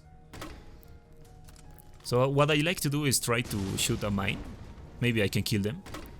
Right there, the mine didn't make anything to that parasite zombies, and he almost attacked me with his tentacle, but I was lucky enough. So we killed this pale head with the shotgun. Man, what a tank. And there's one more pale head that is inside the room. So equip the Magnum, and I was really lucky right here, because watch this. I failed the shot, but he stumbled with the other body. That was really funny, man, and I didn't know that could happen. As in the beginning of the game that happened too. It was just lucky, I have to be honest.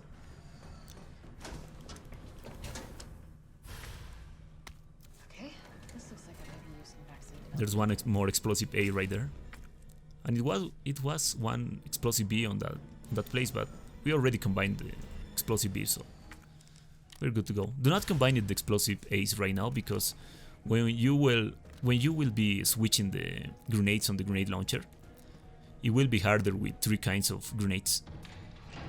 That's why I'm not combining right now the explosive rounds. So enter this fight with the acid rounds. The first hunter appears, go back until the 2 hunters are close. When they are close, throw the acid round. So that hunter didn't take stun from the acid, but he's taking damage from the acid.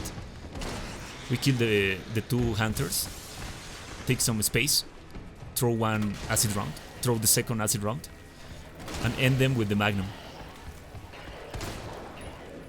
He's not allowed to end them, but I will be shooting them with the shotgun. And there's the last hunter.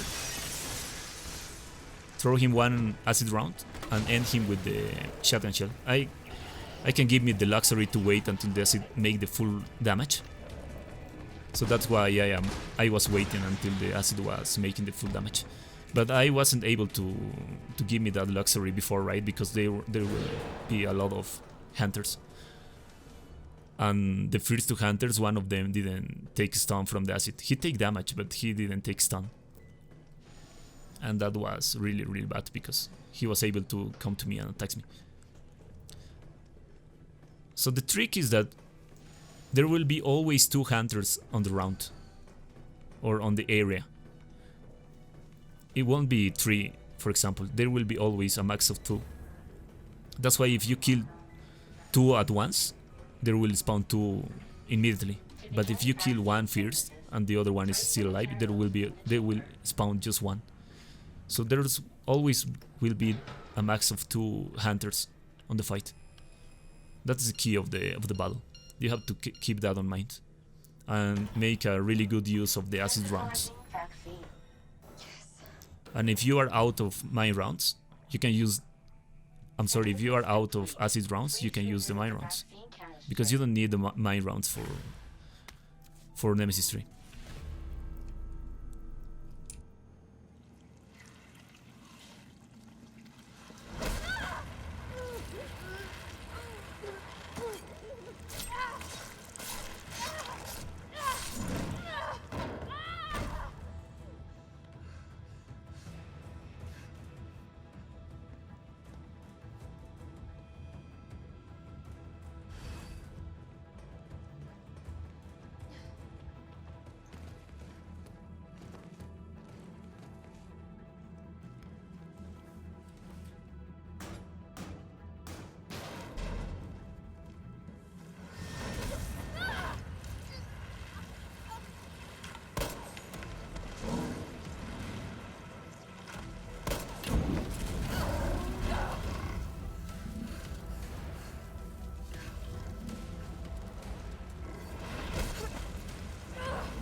Okay, in preparation for Nemesis 3, we just need the grenade launcher or the explosive rounds and all the flame rounds. We don't need mines, and we need the shotgun shells and the handgun. So right now I'll be picking up all of it and combine all the explosive A's.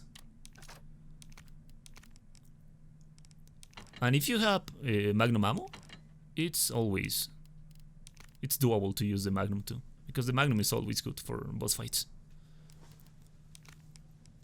So maybe you save some magnum ammo. It's good for this part, for this fight. I'm sorry. Right now I'm thinking, because I'm thinking why I have one explosive B, and I don't know why. I think I forgot about picking up one explosive, but it doesn't matter. So a perfect fight for Nemesis 3 is to have 24 explosive rounds and 11 flame rounds. That's a perfect fight for Nemesis 3, and you can kill him at just one phase after the first jump. What in God's name is this place? But I don't have 24 because I wasn't able to pick up the 2 explosive rounds at Nemesis 1.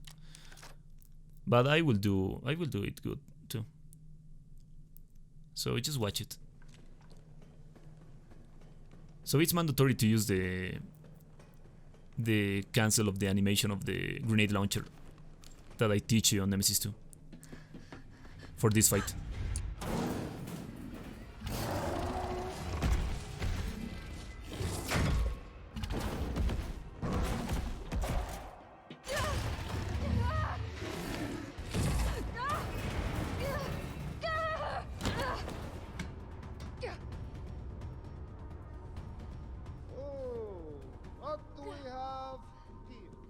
Nikolai, don't! The city needs that vaccine! More than I do. I don't think the wisdom I've been trying to impart on you is getting through. Now I know you can't put a price on life. But I'm in this business to get paid. So let's make a deal. You go down there, battle the Nemesis, and I'll record it all and sell the combat art. Put on a good show, and maybe I don't need the vaccine. Agreed? Good.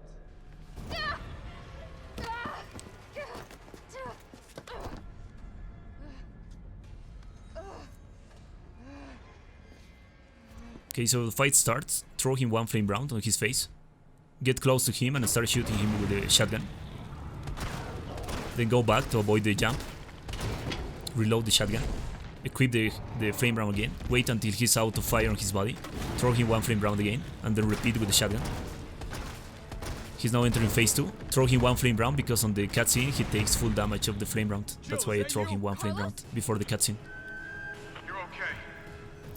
So as soon as the cutscene ends, throw him another flame round so you can avoid the stun of his roar. Pick up the goodies, most important the shotgun shells, equip the shotgun shell, and shoot him twice to every zombie. And maybe you wonder why twice, because sometimes they are like 1 HP, and you don't want a zombie going around on the round. So that's why I'm shooting him twice. Shoot to the generator and then kill the last zombie. That is the fourth one. Reload the shotgun, equip the flame round, throw him 1 flame round, wait until he moves his head twice, exchange to the explosive round and throw him 3 explosive rounds consecutively so you can perma-stun him. Quickly exchange to the flame round, throw him 1 flame round and then move his head twice and you throw him 3 explosive rounds consecutively. And why I'm doing this? Because I'm perma-stun him right like this and he cannot start running and going out to the generators again. So I can make the full damage, and on the next generator he will be dead with 24 explosive rounds, but I don't have 24, I just have 22. So it will be after the second generator and 1 flame round. So just do that. After the third explosive round, he's out of fire on his body, so I can throw him another flame round to stun him. He moved his head twice and start throwing him 3 explosive rounds. Then quickly exchange with the trick I teach you before of the cancel of the animation of the exchange grenades. And that's what you have to do. Maybe it looks harder, but when you practice a lot that cancel of the animation of exchanging grenades on the grenade launcher, it's kinda easy. And it's really helpful for Nemesis 2 and Nemesis 3. So right now I have the last explosive round and start shooting him with the shotgun when he's running. Reload the shotgun and stand up on the center and watch where is the zombie. So watch where Nemesis will jump. Shoot to the generator. Carlos will throw him some acid. Kill the zombie because he's less dangerous than the pale heads. And throw Nemesis 1 flame round. And that's it. That's Nemesis 3 at 19,000 DA.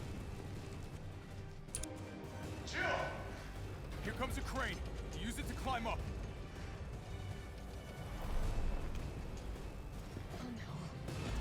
Come on. Come on. Jill, get back!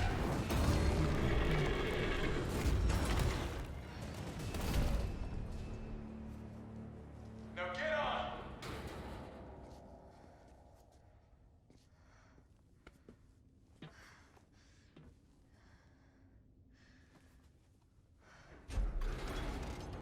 I'm gonna melt this fucker into mush.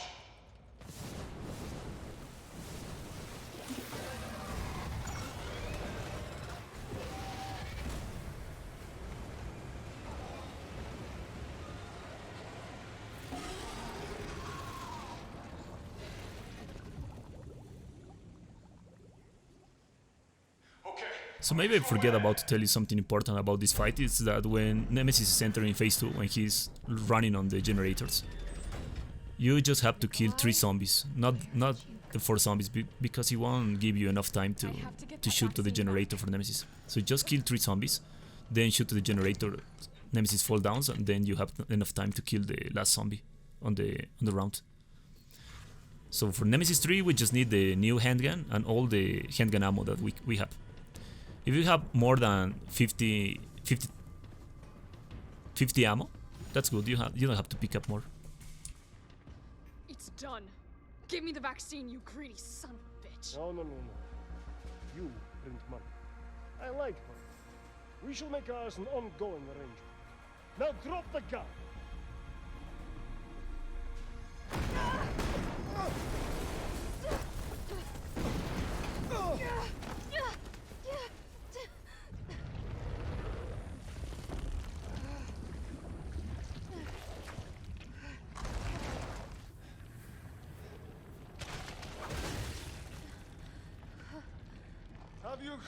Have you ever seen anything so incredible?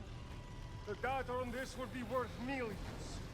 But, well, you know how it is. City's about to explode, and you can't put a price on life. Good luck! Nikolai! Jill! Go after Nikolai! He's got the vaccine! What about you? We're running out of time. I've got this. I know you do. Look, just so you know, And this will be the last fucking time because it's Inferno. So on the first phase of the boss, you can pick up ammo, but I have more than 50 ammo, so it's not necessary for me to pick up. If you don't have enough ammo, you can pick up on this phase. Because the fight doesn't really start on the first phase of the boss. After you shoot the first laser gun, I'm sorry, then the real fight starts. So the fight flows really fast. I will try to explain it as best as I can. damn, it needs power. Okay, the fight starts. We will try to bait the bongos out attack. He made the bongo, so we go to the left. We perfect dodge the last slap. Shoot to 2 bulbs and then wait for the sweeps. Perfect dodge the sweep from his right hand. Shoot 2 bulbs again. Then perfect dodge the right sweep again. Then he's making the 3 slaps. The second slap he delays. So he made the third slap. Throw 2 bulbs again. There's 2 more. He's making the 3 slaps again. Perfect dodge the 3 slaps. Just shoot 1 bulb. And the last one, wait for when you are on the generator, because there's one trick. He's making 2 slaps. The second one is always late. So get close to the generator. Try to push it. When you are pushing it, he will always cancel whatever auto attack he's making. Shoot the last bulb and then immediately start pushing the generator. And you have enough time to go to the second one and you can make 2 generators at once. I know I told you on Nightmare that it's really risky to make 2 generators at once on these difficulties. But it's kinda mandatory because on Inferno is really hard the whole game, and I don't want to give me the luxury to make the Nemesis 3 on 3 phases. He's now making the 6 slaps. And the last one, he almost always, or 90% of the time, delays it. Because he wants to troll you. He's now making the bongos. He didn't give me the last slap, but I was like automatically trying to perfect dodge. And just perfect dodge the right sweep. The left one you don't have to worry unless you are really close. And always after the sweeps he will make the 3 slaps. Always. So there's one more bulb and you're good to go. This is the last generator. And GG. Sometimes if you are not really close to the last generator, it will give him enough time to make 1 last auto attack before you pick up the laser weapon. But I have enough time, so GG. This is Nemesis 4 on Inferno.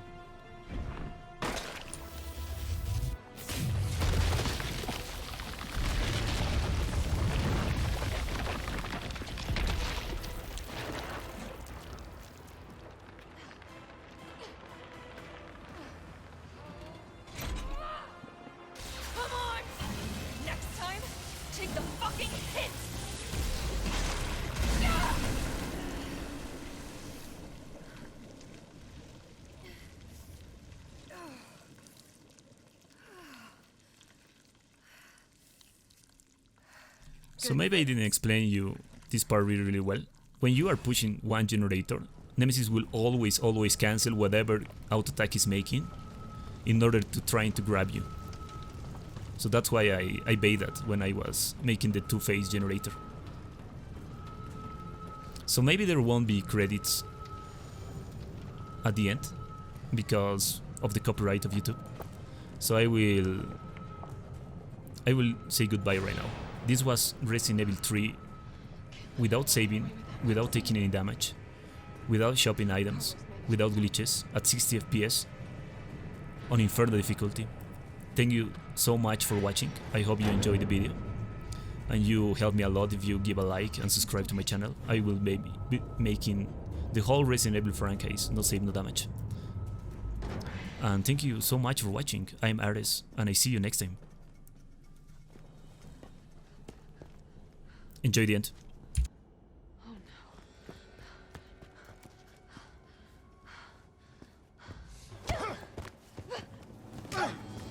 You're not going to stop. promised you this, didn't they? No! Do you have any idea what you've just done?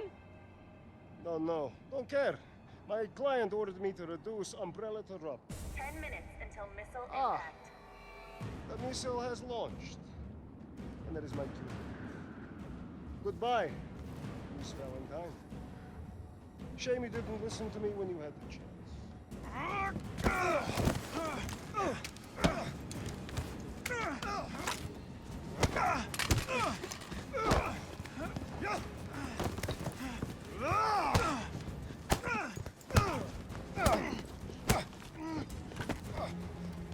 It's you! Shoot him! I can't! I'll hit you! Do it! You have to! There's no other way. Carlos! Hey, I told you I couldn't leave you in a Carlos's world. That would just be too cruel.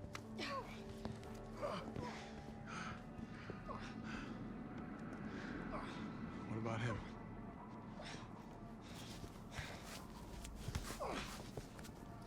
Why'd you do it?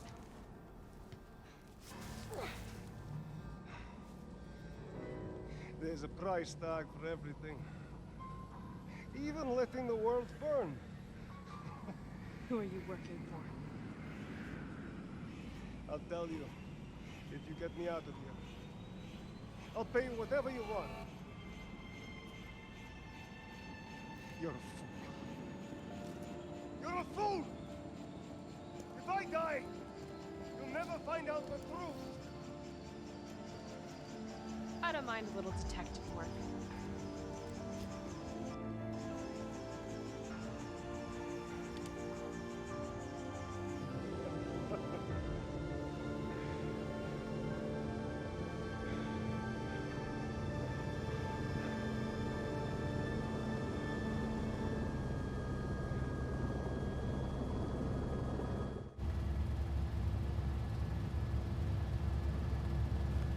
Jill, you all right?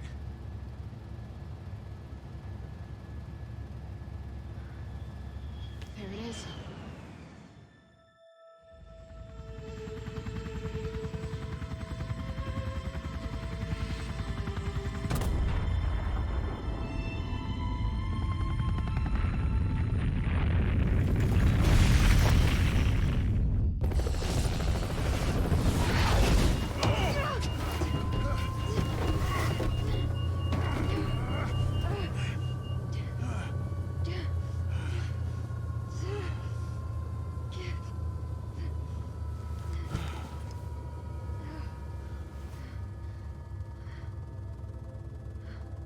Finally over.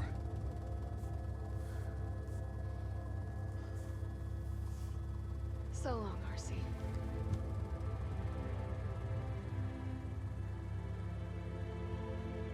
I felt empty and cold as the heat from the blast washed over us. All this death wasn't caused by a monster-making virus.